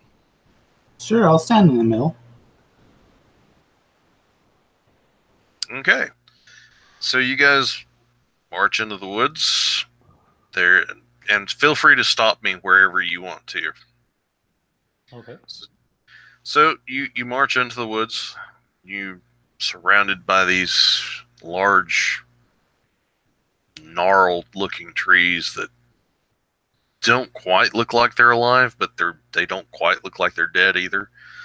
Some of them are weeping a black viscous liquid, almost like a rot. But there's really no smell of decay. Or maybe your noses have just gotten used to it since you came here. So there is about an hour's in. There is the remains of what used to be a large building. And surrounding it are some shambling creatures. You What see is- them, What do shambling means? sort of like a stuttering walk. Yeah, But basically a this one zombie. moves like irregularly, like they're kind of shuffling around. Okay. Zombie. Zombie war. Yeah. Okay. So you see these creatures in plenty of time to react or hide or just run up and attack. So what do you all want to do?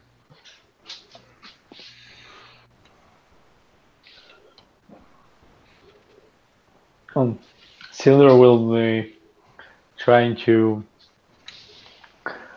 be sure to stay like at a good distance and just try to watch them like from afar, try to discern maybe what they are, if they can get a look of it. I don't really know. So how many are there? As best as you can tell from this angle, there's at least 15. 15? How big do they look? Standard humanoid size. Somewhere between 5 and 6 feet tall. Do they look humanoid themselves? Well, I mean, they're bipedal. They're They don't look like they're alive. Since this may be small, well, horde or zombies, maybe. It's kind of what they look like. What do you think, Soba? You I think seem as to be long more as- connected with the divine than me. As long as we can keep them at bay, and keep them far away from us, we should be able to take them down easily. So you just suggest that we kind of start striking from the distance and just beat our time to slowly cool them down? I think that should be the plan, yes. Yeah, we should do that. And do we need to roll something? Well, you'll have to roll initiative, and I'm going to run these as 3 different groups. So once the group's hit points is down, then that section of creatures is dead, okay? But they'll only get 1 attack per group. Okay. And how far are we away from them? You're about 70 feet away right now. Okay.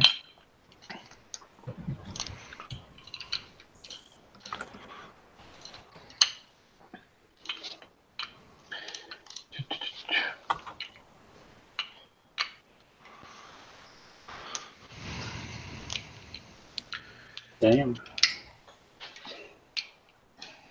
Sildar tends to roll awesome for initiative. You also have alert, right? Yeah, that's true, Ah. but on top of that, he tends to roll good. He's like the anti-or. Yeah, I was slightly surprised that Oral's initiative was so horrible when he wasn't wearing all his stuff. Yep. Alright, so that's going to be...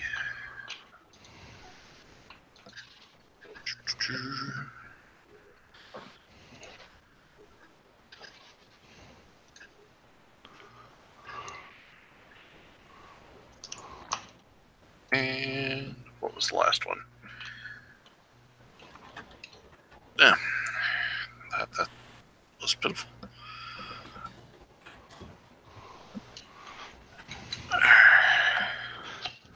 Alright, so yeah, if you would add those in there, and to the best of your knowledge, these guys look like zombies.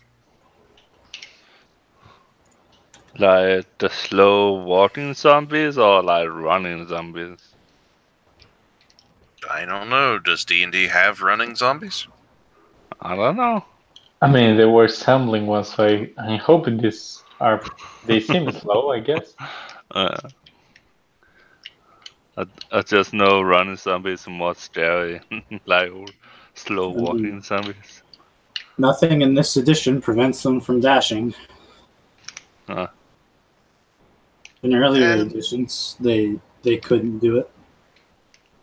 And we're actually affected by slow constantly. Who? Zombies in 3.5 were affected by slow constantly.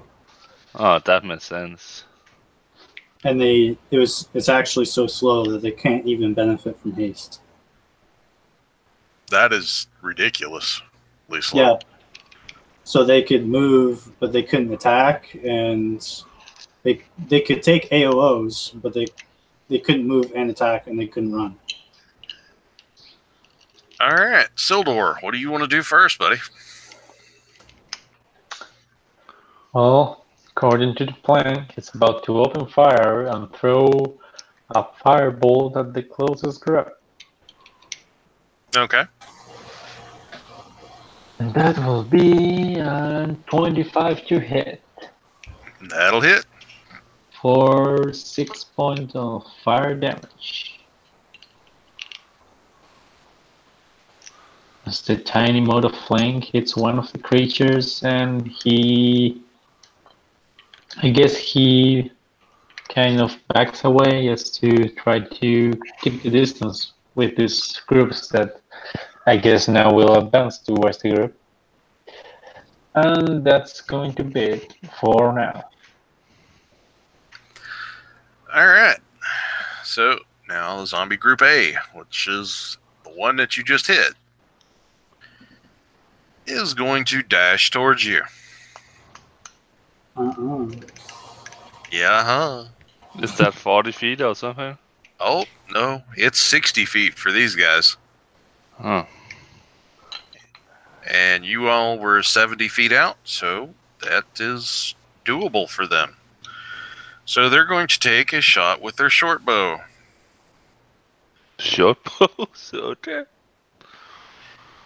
Yeah, all kinds of interesting toys for these guys. That would have been cool information to know, though. Well, you all didn't really take the time to look. So, will an 8 hit Sildor? Nope. Alright, so it's a miss. Second group is going to run up, do the same thing. Will a 14 hit Sova? Yep. Alright, Sova, you will take 5 points of damage. Okay. And now we're to Sova's turn. How big are these groups? There are 5 zombie-looking creatures to a group. All right. So, question: what would happen if I were to say hit multiple members of each group? Well, I'm just counting them as one giant block of hit points. So, Yeah, but because of that, are they only going to take damage from, like, if I do an area attack on them, are they only going to take damage as an individual, or are they going to take mass damage? they'll take mass damage. It'll be like a however many you actually hit in the group, and then multiply that by the damage done. Okay. So, and it's say you group- hit 3 and do 5 damage, then that'll be 15 damage total. Okay. So how close is Group A and B together? Group A and B are standing right next to each other. They're within 5 feet of each other. Okay. I am going to cast Shatter on the 20-foot radius, and I'm going to put the origin in between them both. And so it's going to hit them both. Okay.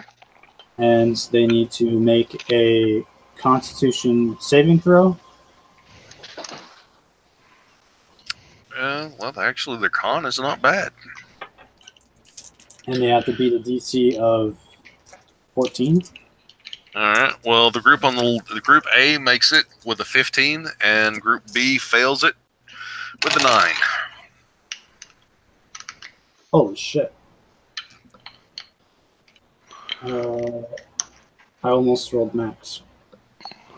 So, on a fail, so Group B, each individual is going to take 21 points of thunder damage. All right, that wipes that group entirely. And on a successful save, they're going to take 10 thunder damage each. All right, so that'll knock 50 points off. All right, so you wiped out one entire group and knocked another one down by half. I'm going to move back 15 feet, but I don't want to leave the head behind, so that will be my turn. Okay, and Naheb, what do you want to do, buddy? So how big is the group? So is that there are 5 person, right? Yeah. 5, yeah. So is that 3 in the front, 2 behind, or 5 in the long road, or? That's a cute dog. That's just say 1 in the front and then 2 in each row behind. Okay, so yeah. So if I move up to one, let me see. If I move up to the one in front and stand him beside him, I'll have 3 around me, right? Yeah. Okay, then I'm gonna do Thunder Clap. All right. That's, I believe that is a con save for your side. You All probably you need to do for each. That's 5 feet between me, so that's 3 persons. Yeah. Well, they'll just make one con save for the Okay. group. Okay. See, that is +3. So that'll be a 10 on their part. Does that pass or fail? My DC, I believe that is a 14. Yeah, that's a fail. Because I didn't add it on my thing. So how much do I need to roll? Roll the damage for the spell, and then multiply the damage by 3, or just tell me and I'll do it. I roll 8, so that's 24 thunder damage. All right, so -24. All right. I'm kinda. Do I need to move away? Because if I move away, they get opportunity to attach. Yep. But I just gonna stay here. I think that is the smartest. So I'd probably tank for the other ones. Okay. Yeah, that is what I'm doing. And I pull out my sword. All right. Which one? Yeah. Because you had the scimitar, and then you got the long sword. I'm gonna use the long sword. I don't blame you. I would too. It looks cooler. I could accessories, but I don't think we need to do that. So yeah, that is my turn. Okay. All right. So third group, Group C, is going to move up and is going to shoot you, or attempt to shoot you, Neheb, with a short bow. I thought it did up to me melee, but yeah. No, this is a different group. Oh, okay. And Neheb, will a 18 hit you? Yeah, just. All right. Well, you will take 5 points of damage. Yeah, sure. I could cast shield, but I don't want to do that against these ones. All right, and back to the top of the round with Sildor. Okay, Sildor's going to conjure a little ice knife and throw it towards the new group that approached, I guess Group C, and try to kind of hit one of the zombies that's kind of in this, or close to the center of the group with the attack. Okay. So that's plus what? Plus 8, okay. So it's 15 to hit. That'll hit. Okay. So it takes 7 piercing damage. And then the group has a wall, well, I guess 10 feet radius could get most, if not all the group. Yeah, I'll get all the group. Yeah, and they have to make, I think it's, let me check. Dexterity saving throw. Well, they are not very dexterous. I was hoping for that. Not dexterous that I'm not even going to roll. I'm going to say they fail because they have a -2. Oh, -2. Oh shit! Wait, -2 in the result of the roll? No, they have a -2 in their dex. I'm not even bothering to roll. I'm just going to say they fail. Oh, well, they're still better than normal. So okay, they're going to take it's 10 damage, I guess, multiplied by how many of them get hit. Right. It's cold damage in case it makes a difference. All right, let me double check and make sure they're. And Yep, they're not immune and they are not resistant, so that'll take 50 points of damage. Okay. And yeah, Sailor's going to try to keep his distance, and that's going to be his turn. Alright. And Group A is still up and running, so we will make an attack. And we'll do that or that. Yeah. Alright, so Naheb, this group is in melee with you. Yeah, sure. So it's going after you and is going to miss with a 3, so that's no fun. Alright. Next is going to be Sova. So Group A, are they swarming Sildor? No, they're swarming Naheb. Oh, sorry, yeah, in the head. I'm going to walk to the edge of the group, and I'm going to say, Sune, protect Naheb from my flames.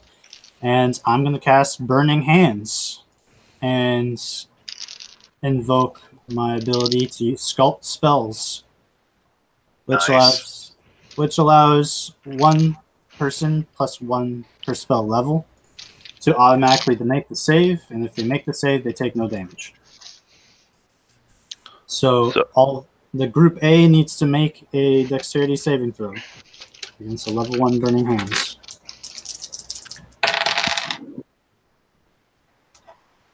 Alright, that's going to be a 13. So they're going to fail against my DC of 14. And they are going to take 9 damage each. So 45. Yeah, that one will wipe them out. Alright. And is that all of your turn? Yep. Okay, Naheb. You see little Sova come up and just lay waste to these zombie creatures. And then brilliant blue flame. So, where do we have the last ones? The last ones are about 30 feet away from you right now. I'm gonna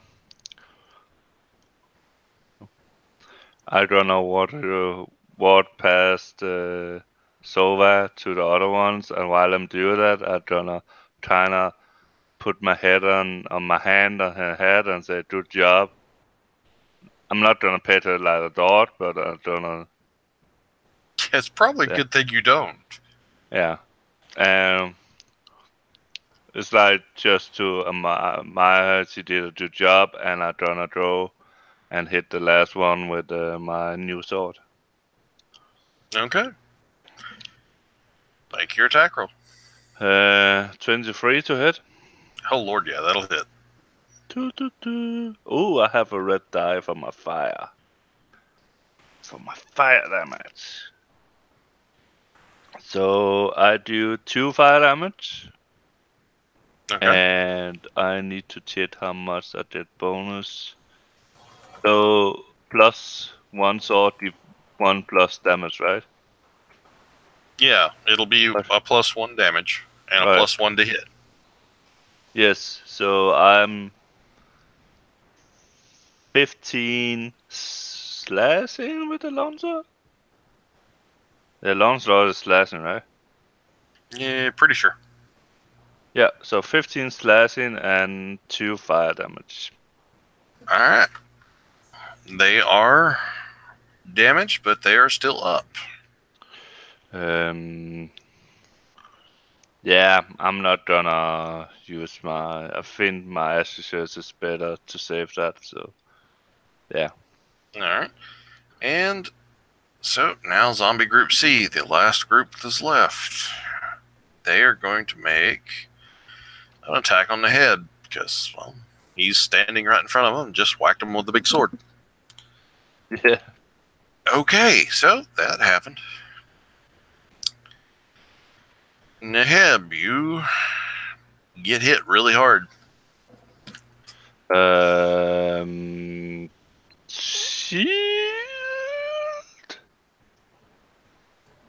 Okay, I wasn't convinced of whether you wanted to use that or not. So do you want to cast shield or not? No, I'm not gonna do that. I have a second winner to use afterwards. All right. Well, it's a nat 20, so you take. I do not do a shit against that in a way. It will always hit me. Yeah. So you take 10 points of piercing damage. Okay. Well, not that bad. No, I'm running them as a group. If I multiplied them all together, then you would have taken 100 points of damage. Or no, 50 points of damage. So. Okay. But I didn't do that, so we don't have to worry about it. Alright, now back to the top of the round with Sildor.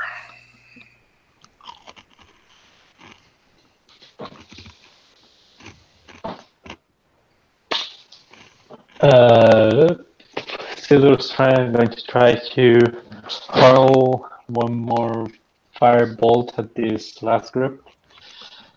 With an 27 to hit, and actually does max damage, 20 fire damage. Oh yeah, that you just wipe them out. So that group is gone.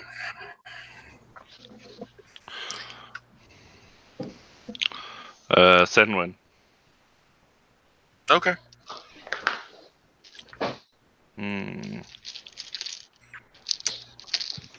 Alright, so as you... 5. Nice. That was bad, I rolled a 1, so yeah. As you second wind, you start hearing sort of dissonant whispers. It's just out of your range of hearing for understanding.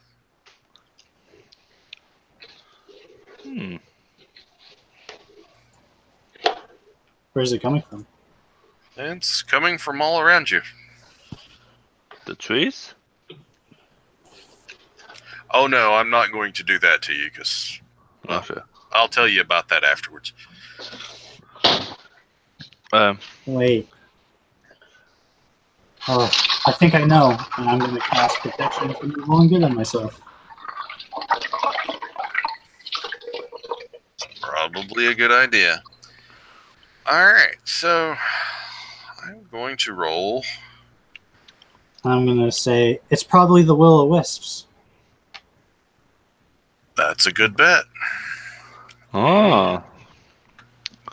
See how many you're going to have to deal with.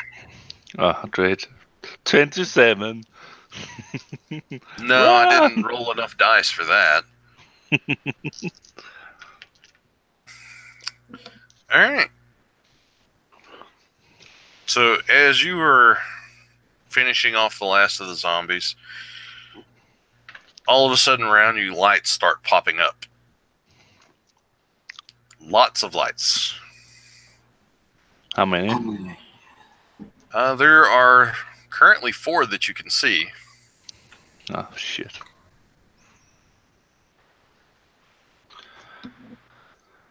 Are they just getting added to the initiative? Or? Yep. I'm rolling them now. And they get a huge bonus? Yeah. No, because they have so high deaths, right? Yeah. Yeah, and they're so small. They're small, right? Holy shit. It's Okay. only a meager 28 dexterity. It's not... Actually could be as high as 29. Oh, you meant that it has a 28 dex. Gotcha. Alright, so, yeah. Here Oh is shit, I the... was actually muted. Yeah, I muted you because all I could hear was water.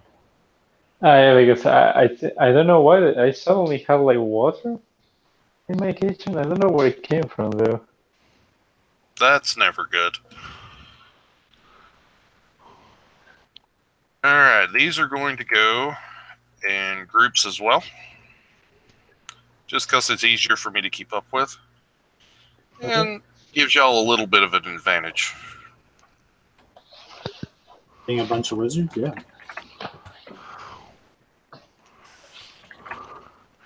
Hmm. So I'd there be will very be. concerned with So we have 3 opponents? There's 3 groups of opponents. Oh, shit.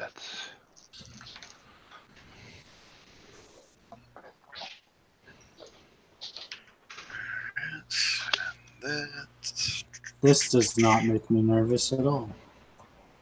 Why would anything I do make you nervous? It's just tiny.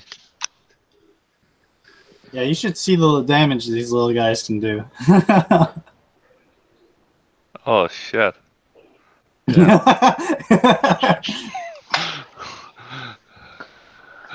Oh, shit. I wish I have some lightning resistant armor. I don't. Yeah, you probably would not have wanted to pick up any sort of magical armor in the town that you were in. I'm just saying. Let's just say you got off very easily with that curse. So when we get to my plane, the curse is gonna be a bit boom. No, probably not, but Okay, so if a group.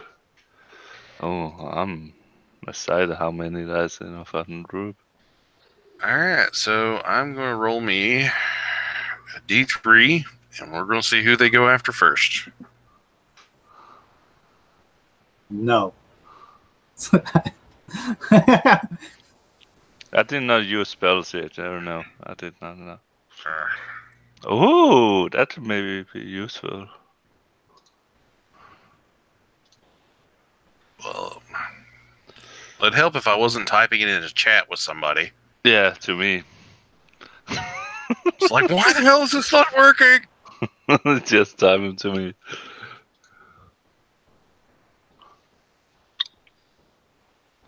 I think I have an idea what I'm gonna do, but I'm not sure that's good.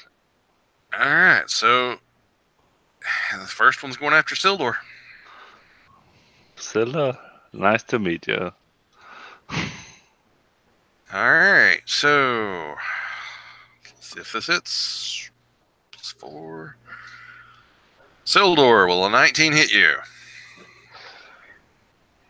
He is going to use his ring to cast shield. Okay.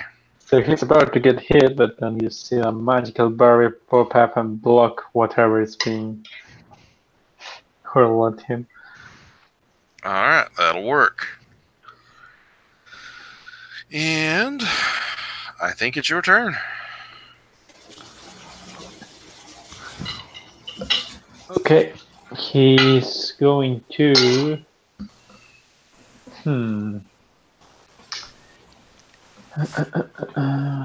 What do I know about these things? I think I don't really know much myself. It's in what the attack it did. What it seemed like. You would notice that there was some crackles of lightning run across your shield. Okay, lightning. How close is it to me? Within 5 feet. Oh, within 5 feet. That's not cool.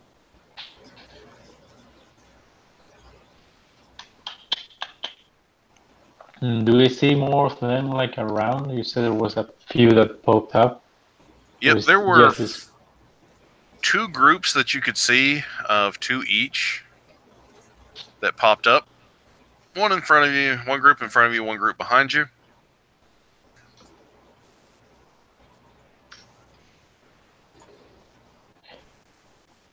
He's going to try and... Oh, I know, yeah. He's going to pull out his wand and use... how is it called? Yeah, magic missile in the one that just tried to attack him. Okay. Pew, pew, pew. So that's it's 3 darts, I think. So the 3 darts fly off, and the group gets hit by 9 points of force damage. Okay. And I think that's about he can do for now. Yep. Yeah, that's it. All right. Next, Will Wisp group is going after Sova. They have disadvantage to attack me. And let's see. First roll. Okay. So that is going to be 4 plus 4. So will an 8 hit you? No. All right. You're good. Third group, I believe, goes next. Yes. Is going after Neheb because all's fair in D&D. Yeah, fair. Yeah, fair. Will How much? a 21 hit you?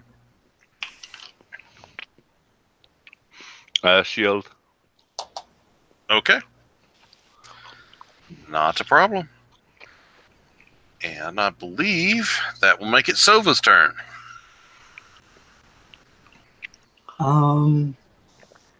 How far away am I from Sildor? The way I pictured it is you are like in a cluster almost back to back with each other. And Sildor is in this triangle. He would be to your left within 5 feet. So you are pretty much surrounded at this point. All right. It's time to put my training to good use. And I'm going to cast Shatter all around us. And I'm going to use the Sculpt spell to make all of us succeed on our saves. All right. All the little wisps have to make a con save. And what kind of damage does Shatter do? Just curiosity. Thunder damage. Thunder damage? All right. All right. Yeah, we're good. Thunder. All right. That is, you said con save? Yeah. Two 16s and a 15. Okay, so they're all going to take half damage, which is going to be 8 thunder damage to all of them. All right.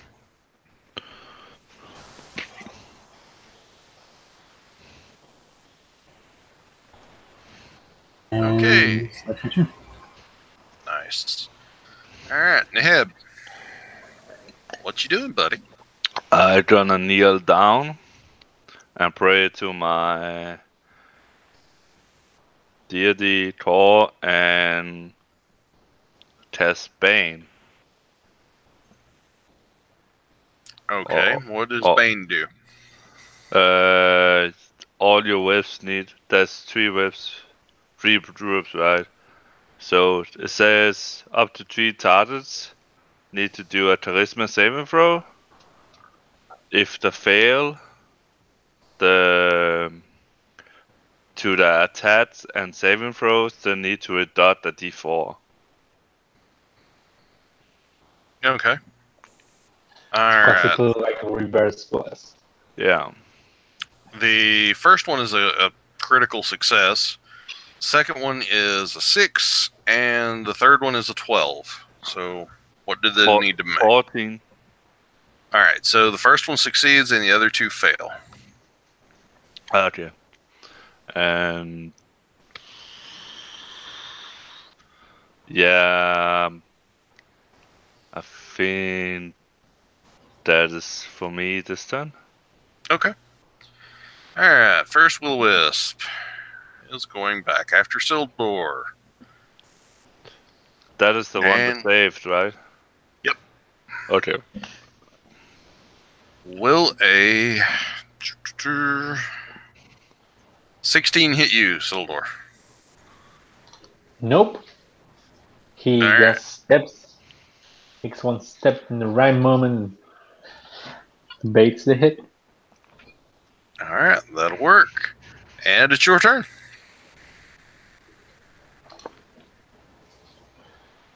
Hmm. Hmm.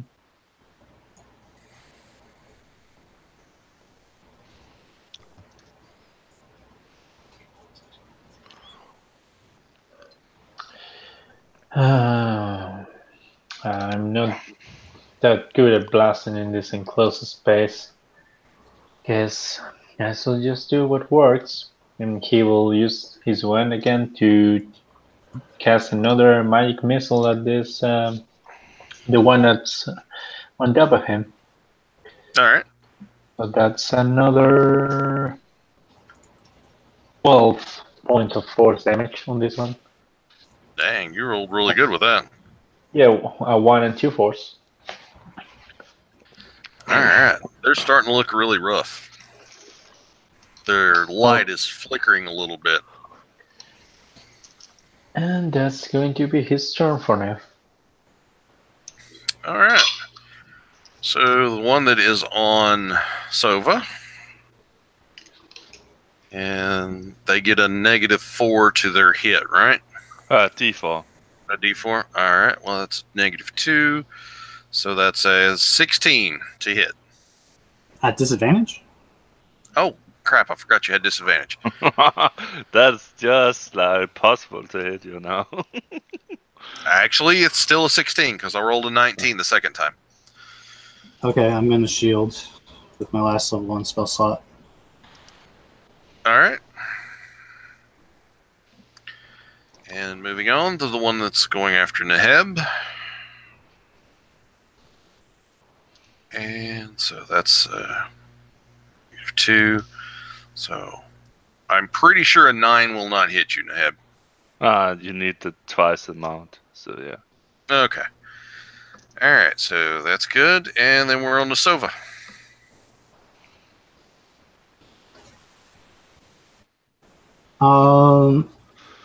How many could I get in a 15-foot cone? If I wanted to hit as many of these wisps as possible. With a little fancy footwork, you could get all 3. Or all 3 groups. You would have to circle around the one that's engaged with you and get behind it, and then basically shoot the entire group. Then that's what I'm going to do. Alright. Including me and Sildor, right? Yeah, but I have sculpt spells, so I can sculpt you guys out of it. Oh, nice. So I'm going to do that, and I'm going to cast Burning Hands at a level 2. Okay. They all have to make, unfortunately, dexterity saving throws, which sucks. But they have a D4. 2 of them have -D4 on the save. Alright, so first one, which didn't have the negative, is a 19. Second one that does have the negative is going to be, let's see, that'd be 3 plus 9 is going to be a 12.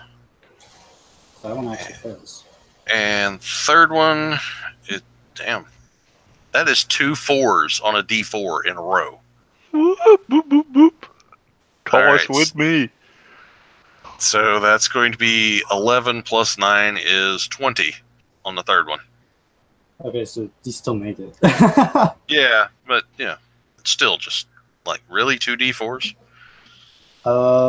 So the failed group is going to take the full brunt. I'm just doing the math in my head, which is 14 fire damage. And if they have resistance to it, then my elemental adept bypasses it. Okay. And if they've made the save, they take 7. And of course, Yeah, multiplied by any numbers that they have. that's going to be choose 14. And that one's going to be minus 14. And that one is minus 28. They're looking, all of them are looking really rough. And I'm gonna start looking pretty tired as like magical energy kind of diffuses from my body. And I'm just gonna kind of say to my friends, I don't think I have any more magic in me besides the basics.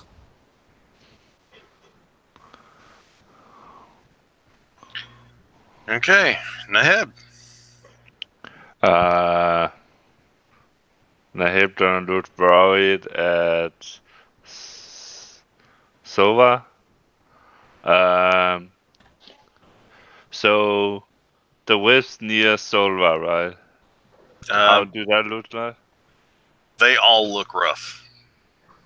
But I probably want to clear her free so she can come away and cast some cantrips. So if I can move over there without triggering any opportunity attacks, I would do so. Yeah, basically all you got to do is just turn around. You don't leave the area. Okay. I'm gonna attack that one.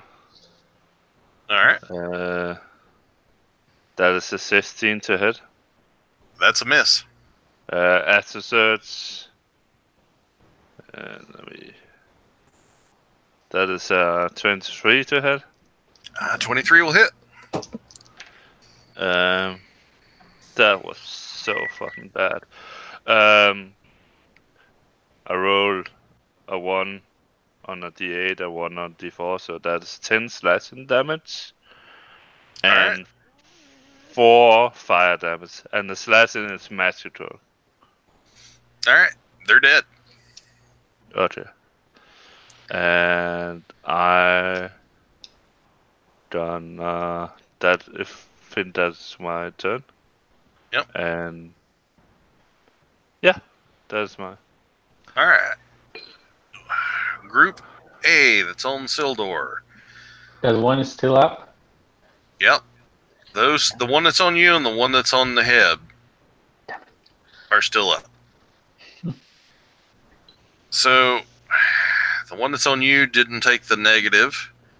So, will a 16 hit you? No other one. Alright. Dang it, I just can't seem to hit you today. Alright, Naheb. Sildor is difficult to hit. Yeah. That is the third that's the third 4 on a D4. So,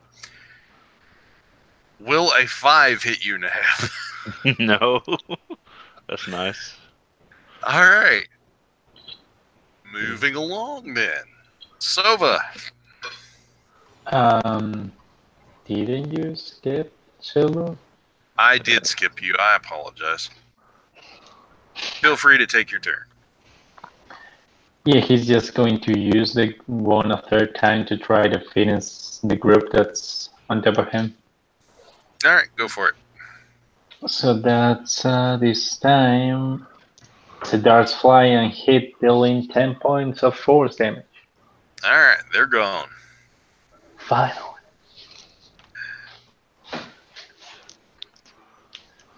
Alright, since I skipped ahead originally, now we're back to Sova. Alright. I'm gonna do something really basic. I'm gonna cast Firebolt at the ones attacking the head, since they're the only group left. Alright.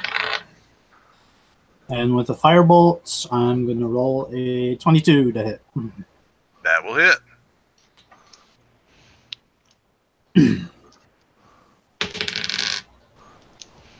For 3 fire damage.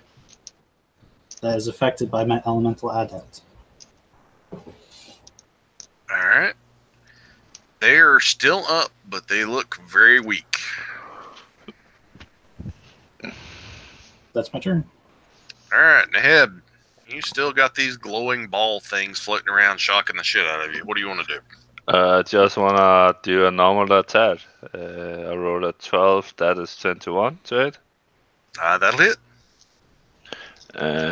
Let me roll some better damage this time. 4 fire damage and 15 slashing. All right, they're gone. You all have Good. made it through the will-o-wisps. So we just need to the last wave of monsters. Okay. Nah, the last is not really a wave, but yeah. I can make it one if you'd like. I'd say 21 monsters is a wave. No, he means like the last one he has in Yeah, store. the big boss. Yeah, the big Oh, boss yeah. now. It's a wave of big bosses.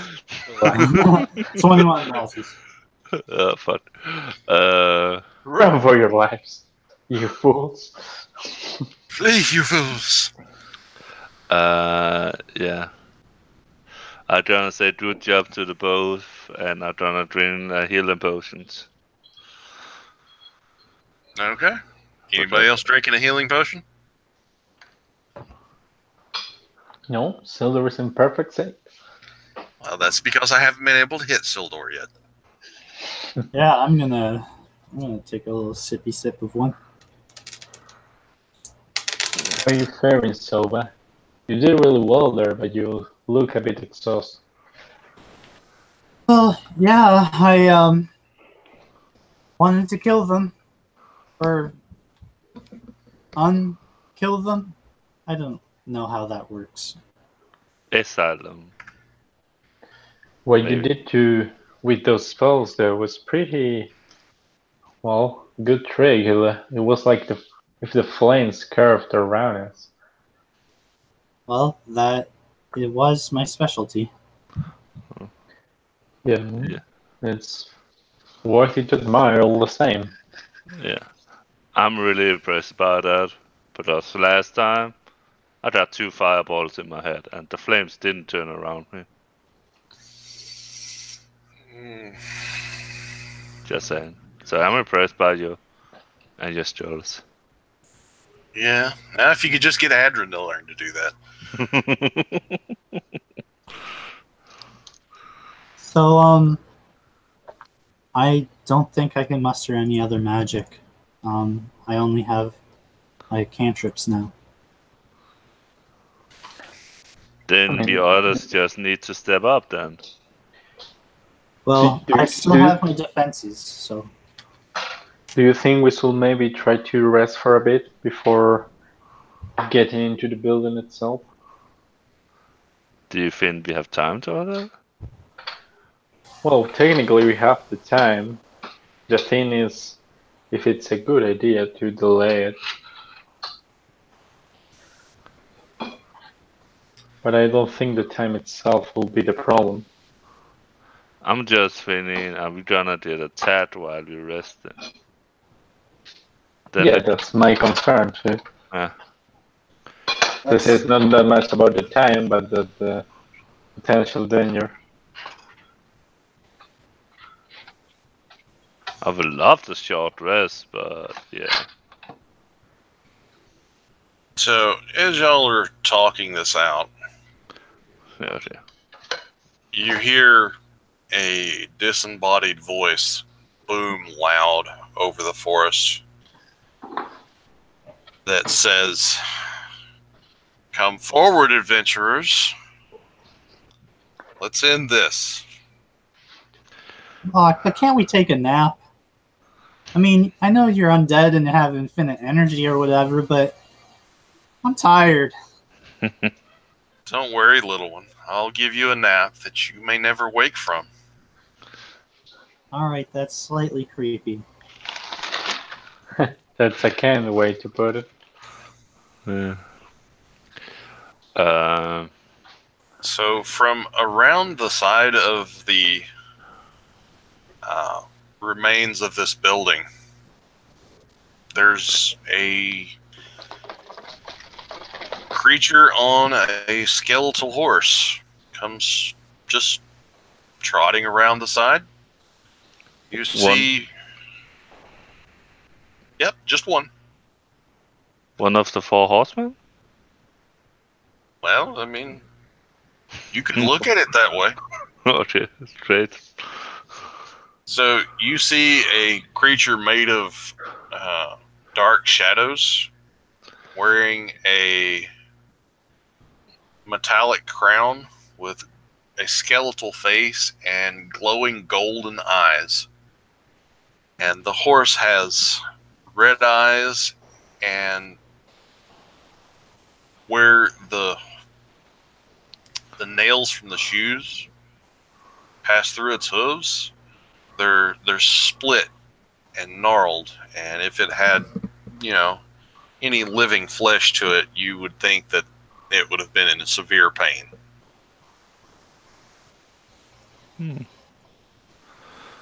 So you must be Casbeth. 'Tis I. Mortal creatures are so frail. I love toying with you.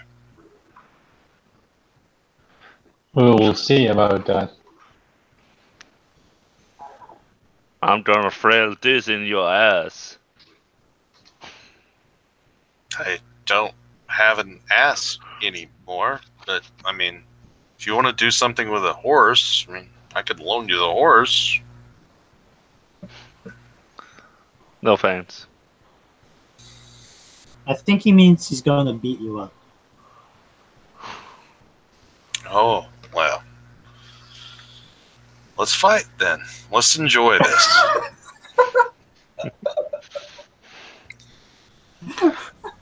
So, do you all want to roll a new initiative, or do you want to run off the same one?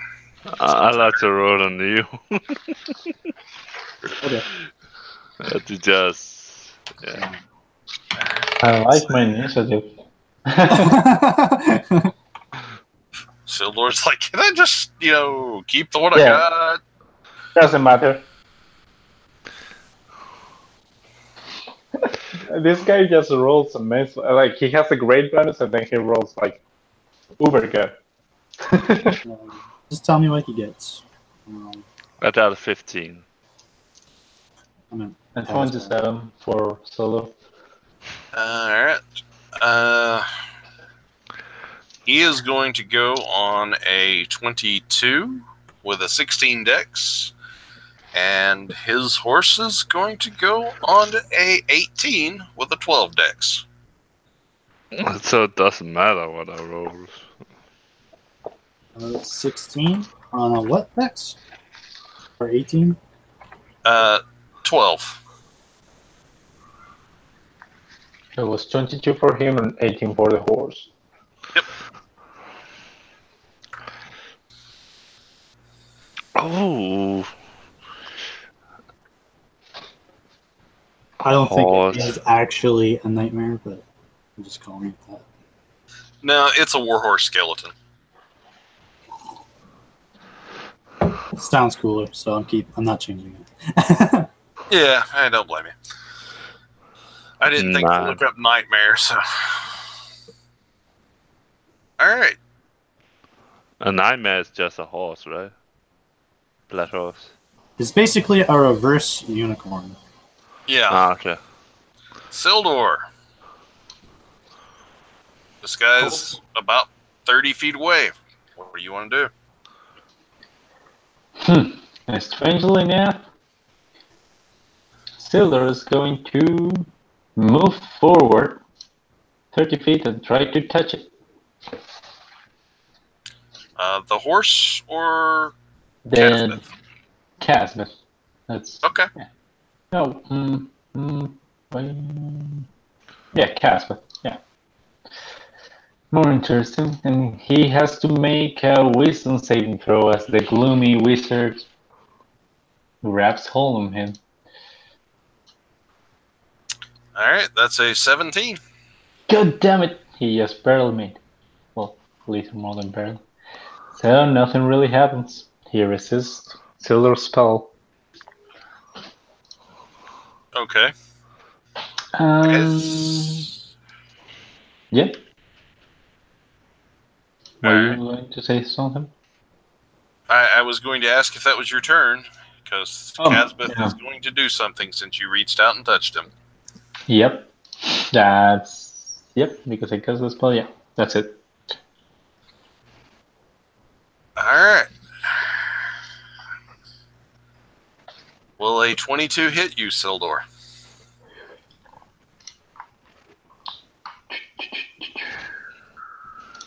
Yep.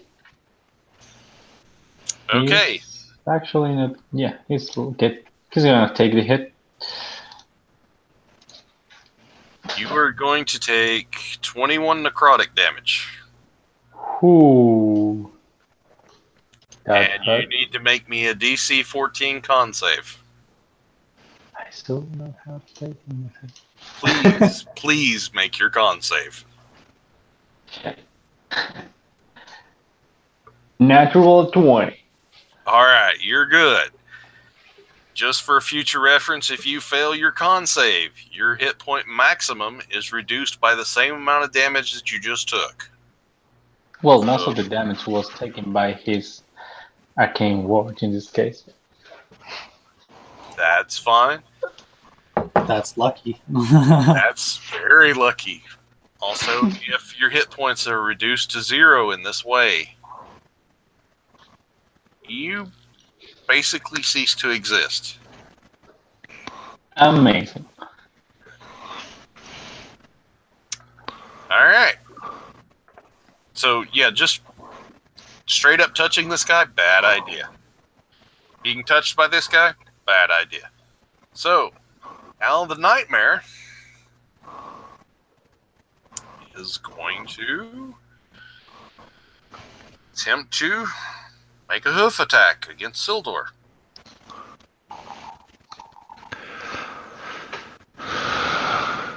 Will a 19 hit you?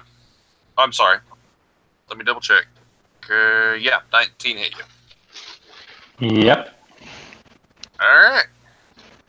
You take 11 points of bludgeoning damage. Ouch.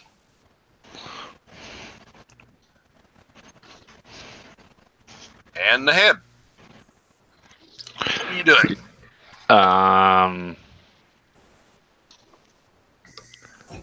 After Seer to pray to draw again and test Bane one more time. How far is he away? From you, about 30 feet. Okay, I'm gonna test Bane on both the horse and him. Yeah. Okay. Yeah. Let's see. Charisma saving throw. Alright. So, I don't feel skeletons is really good to charisma things. and actually, he got a 6, so he's not very good. And the horse got a -3, so the horse has got a 14. 14 just made it. Alright. So the horse is actually more charismatic than this guy. Great. And I believe that was my turn because it's action to test it. So yeah. Alright, so he failed and the horse saved. Yeah. So Alright. he have a D4 less in attacks and saving throws. Alright.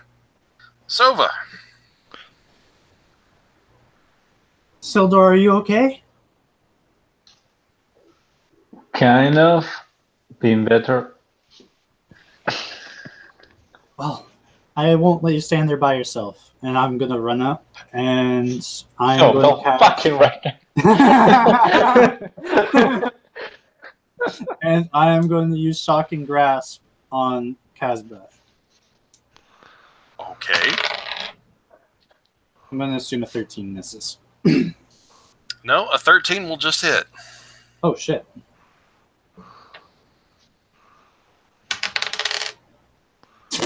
He's going to take 1 shocking damage, or 1 electricity damage, but he can't take his reaction until the start of my next turn. Alright.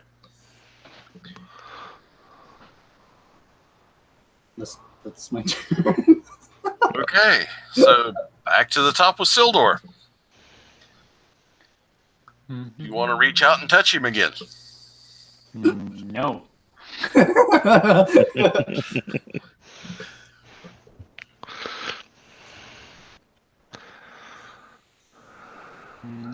Actually thinking. A couple. Okay, he's going to cast. Can he cast like something? Just like will be like on the horse and on Casbah only without hitting Silva too. You. If the range is okay, yeah. I mean, 60 feet range is a 20-foot cube. I guess I could just make the cube start like from us towards his direction. Yeah, just you can turn it on an angle and drop it down basically just over the horse's head, and yeah, no problem. You can do that. He's going to try to basically cast Fairy Fire as this like bluish kind of modes of light start falling on these two creatures. Okay.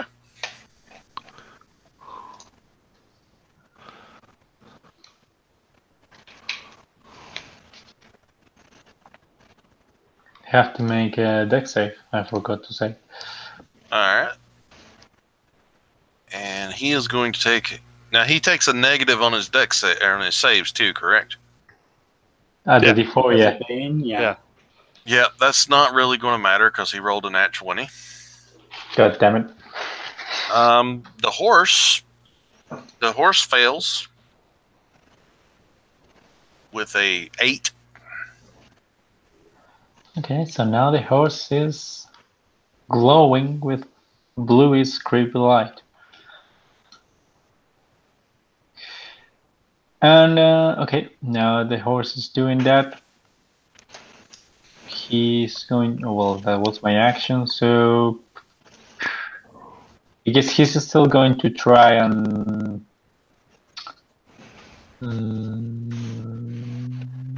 walk 30 feet back. Alright, well, you were in melee with him, so there will be an attack of... Well, he doesn't get one because of Sova's thing. Yep, you're good. And he's going to take... can he... Would you rule potions yourself? Yeah, potions are a free action. Yeah, he's going to take a standard potion. Alright. That's good to be. Alright, so Regain Casbeth. Casbeth is going to go. And... Yeah. Sorry, Thoba. He has disadvantage. Yes, which is a very good thing. And minus D4.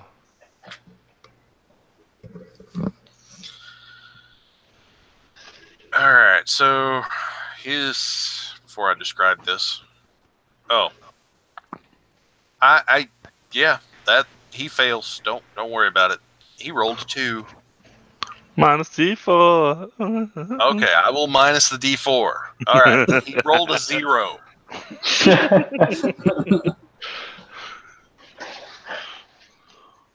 Otherwise, it would have been a 19.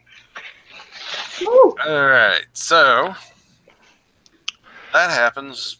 Nothing special. Warhorse is going to attempt to make a hoof attack against you. And so, yeah, 13 plus, what was it, a 6? Yeah, 19 to hit. He's also at disadvantage. That was with the disadvantage. And the minus, well, that's going to probably hit me even with the -4. No, he doesn't get -4. He saved. The horse saved. The horse saved, the other guy didn't. Oh. Yeah, that's going to hit me. Alright, you take 11 points of damage. Ouch.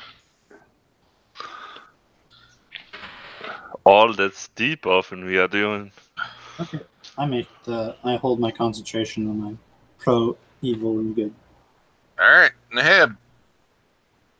Yeah, I'm gonna move up and I learn from somewhere best to kill the horse and the guy gonna fall down, right? So I Theoretically. attack. Yeah, I'm gonna attack the horse then. Okay. And you have advantage. So that is 27 to hit. Yeah, that'll hit. Okay. Then let's roll this damage here. 2 fire damage and 17 slashing damage. Nice. Okay, the horse is just about dead. I don't think I have anything else I have to do. Nope, that was my turn. Alright. And we are back to the top. Or no, we're Don't to skip Sova. me. Skip Sova! I'm gonna shocking grasp Kazbath again. Okay, 24 to hit that'll hit. for 7 electricity damage. Nice. And I'm going to move away 10 feet from this guy. Alright. Probably a good idea. Oh, great. Oh, come on, you're a fighter. Leave me alone. That's my turn. Alright, Sildor. Okay. Another positioning question. Could I fireball this guy without hitting the head? Yeah, you can position it. That's no problem. Ah, okay. Yeah, then he's going to do that because, I mean, time to take out the big guns. Boom! So both him and the horse have to make a dex save. Oops. Alright. Why are they making a dex save myself? I don't know. Alright, so he's going to fail, I'm pretty sure, with a 11. Yep, he fails. And there was- the horse is going to probably pass with a dirty 20. Yeah, so the horse takes, as the explosion goes off, takes 11 fire damage, and Casbah takes 22. Alright, the horse is dead. It just More crumbles to a dead. pile of bones. And Casbeth takes how much? 22. 22. Alright. And so you see the horse crumple beneath Casbeth, and Casbeth just sort of floats there in midair.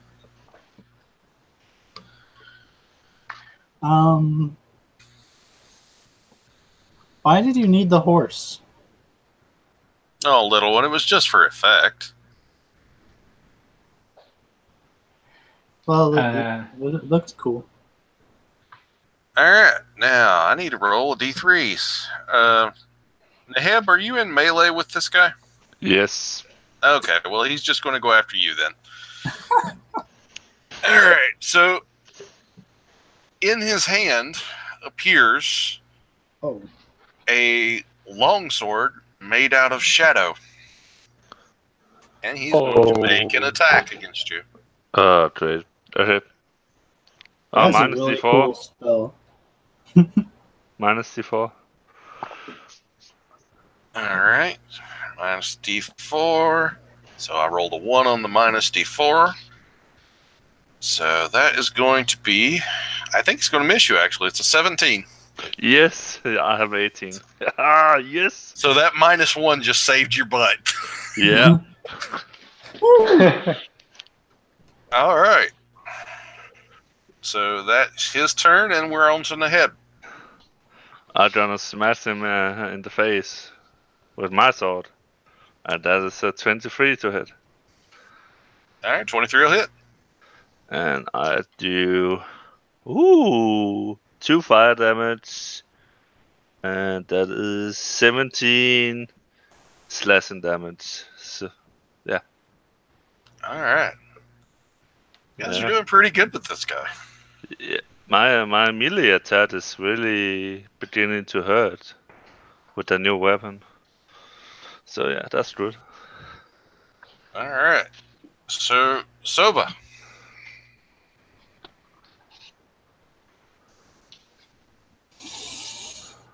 I'm just gonna shoot fire at him because I don't want to run in his face.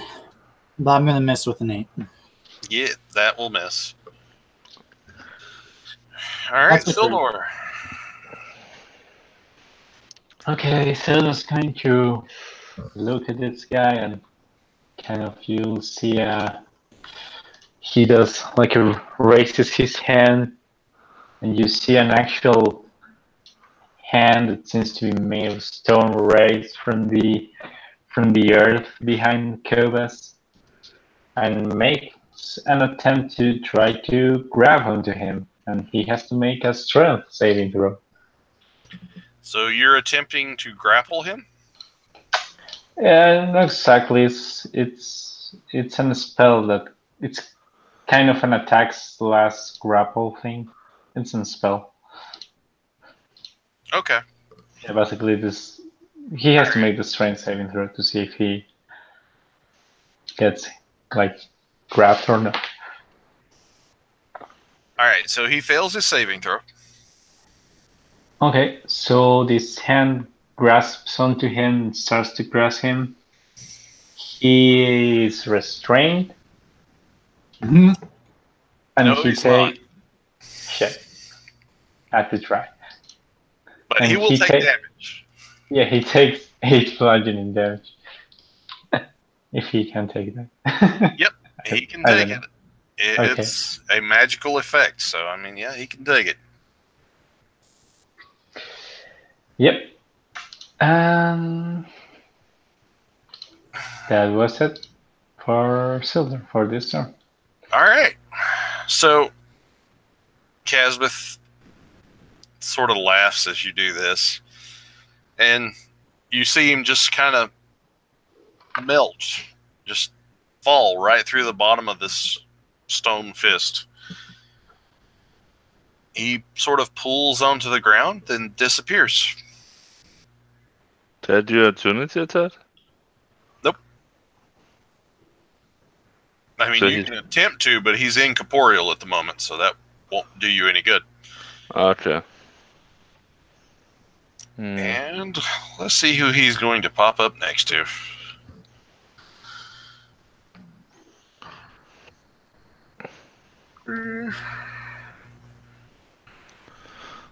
He is going to pop up behind Sildor. Great. So he takes this long sword and makes an attack. Does he get like advantage or anything? Nope. Okay. And he'll take the -3 that I just rolled. So that's going to be... Will a 18 hit you? No, because Silver's going to use 2 charges from his staff to cast Shield. Good. I want to get hit by that again. Yeah, I wouldn't advise it.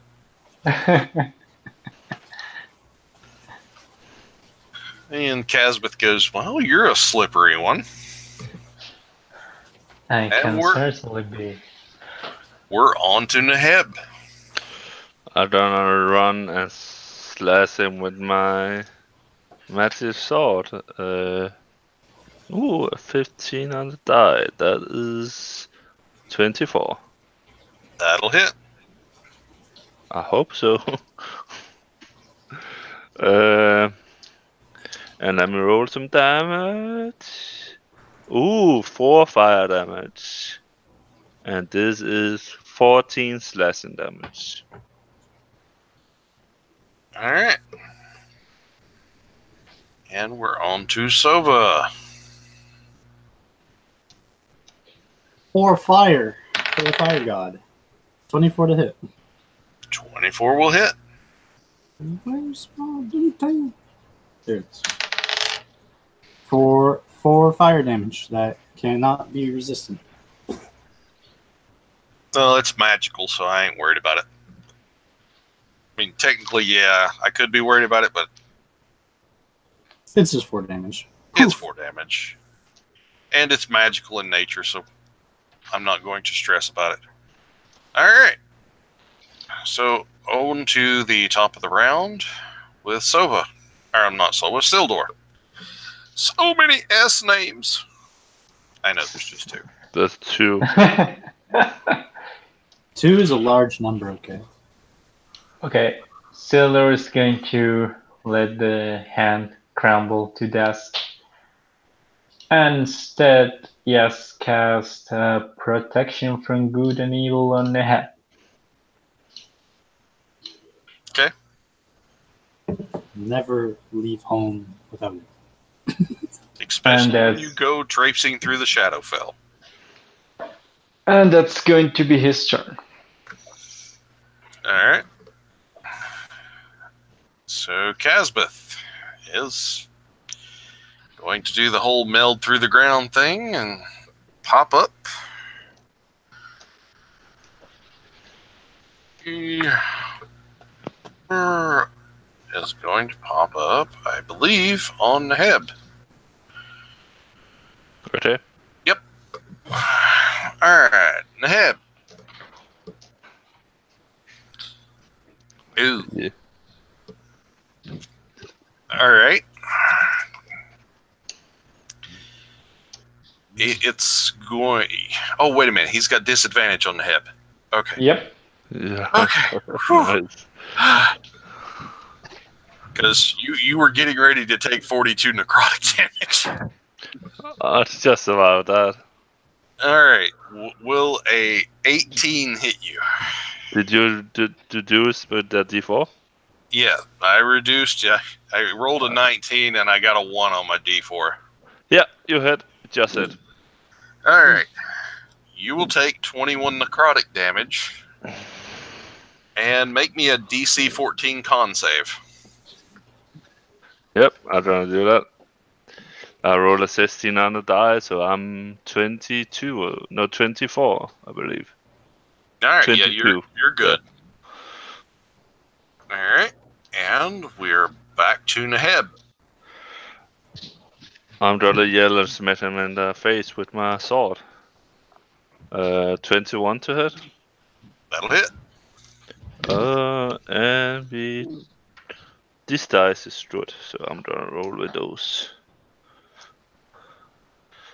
So 4 fire damage again, and 16 slashing damage. I just rolled 4s on the dice. All the dice was 4s. Well, you rolled exactly enough to kill him. Do you want to tell me how you do it? I just in a rampage, just swinging the sword from the one side to the other side. I hope I hit something that's vital to him, because I don't know how to kill undead. So I just slash and I hope I hit something. Yep, you managed to do it. You see, you come up and you catch him just below the chin, and it slices through his throat, and you can see where the sword touches. Flame kind of erupts and burns up his face and down his chest as he just becomes ash and falls to the ground. Oh, nice. And I don't look at the other twos. I hope there was that. I don't think I have any more energy in me. I still have a bit, but not much left, to be honest, either. But it seems it was it. Seems to be like burning its very essence. At least it how it did. It was kind of a day. Well, let's check out his home. Yeah. The guard said he might have lots of stuff. Yeah. So Something about a tithe or tithe that they had to pay. Yeah, that's what he mentioned. So the bodies here, there's no bodies, right? It's just ash. Just ash. And the when you hip, killed him, the sword disappeared too. and the hip just gonna put his hand down and clear through the air to see about there's any items, but he don't expect to find anything. Yep, you don't find anything. Okay. All right, guys. I have. I'm going to make a table. Go It to the loot has- house. Woo-doo-doo. 100 items on it. I have a All of question. them are cursed. Yeah, I have a question. Do the style change or do the environment change when we kill him? Nope. Okay. You kind of get the impression that the Shadowfell pretty much always looks like this and nothing ever changes. Oh. All right, so you are going to find a hoard of both gold and items. Who wants to be the one to roll the D100?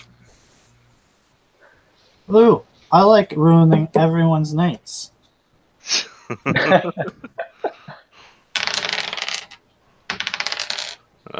I got 99.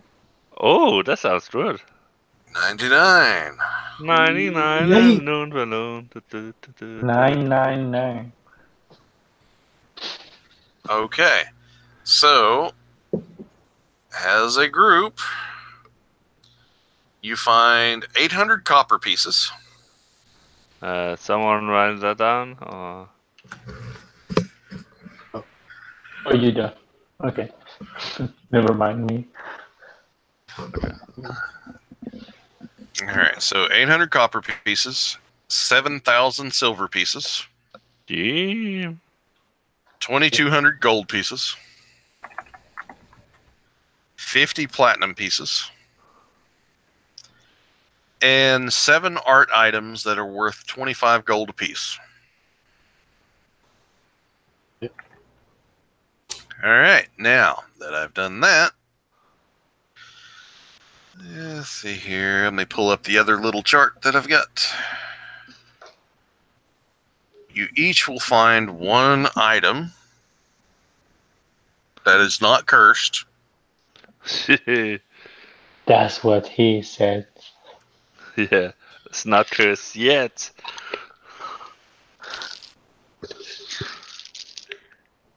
Alright. Load, blink it. That's totally not what I wanted to load. Alright. Alright. So, switch to that. We're going to go there. And. Alright. Did I miss someone to write in the last thing down?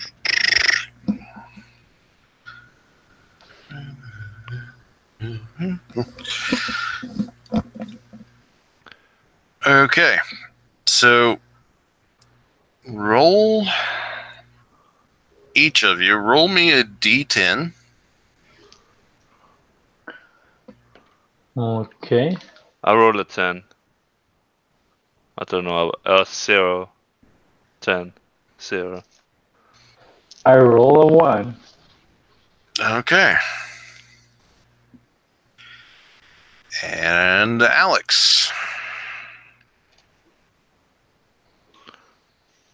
Roll D10. Yep. 6. 6. Okay.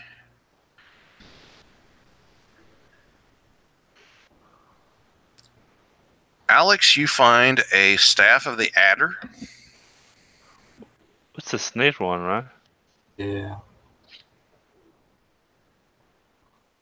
And I can Neheb. use it. It's warlocks, right? And I think it's clerics, druids, and warlocks. Yeah, but you might be able to trade it for something or sell it. Neheb, you find a Amulet of Health. Amulet of Health. Okay. And Sildor, you find a bag of tricks. And it's the rust bag. The what bag? The rust color. Rust-colored bag of tricks. Okay, gray rust. Okay, this one. And that is all that you all have found. That is a good amulet I just found. Oh yeah. You say amulet of health, right? Yep, it's an amulet of health. That's pretty good. Yeah, I was debating on whether you really should get it or not, but that's what you rolled. What does the amulet do? Give you a 19 in your constitution. Oh.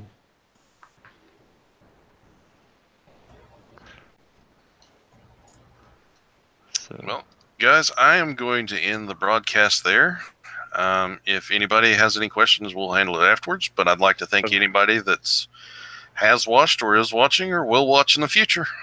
Everybody have a good evening, a good morning, or a good night. See you later.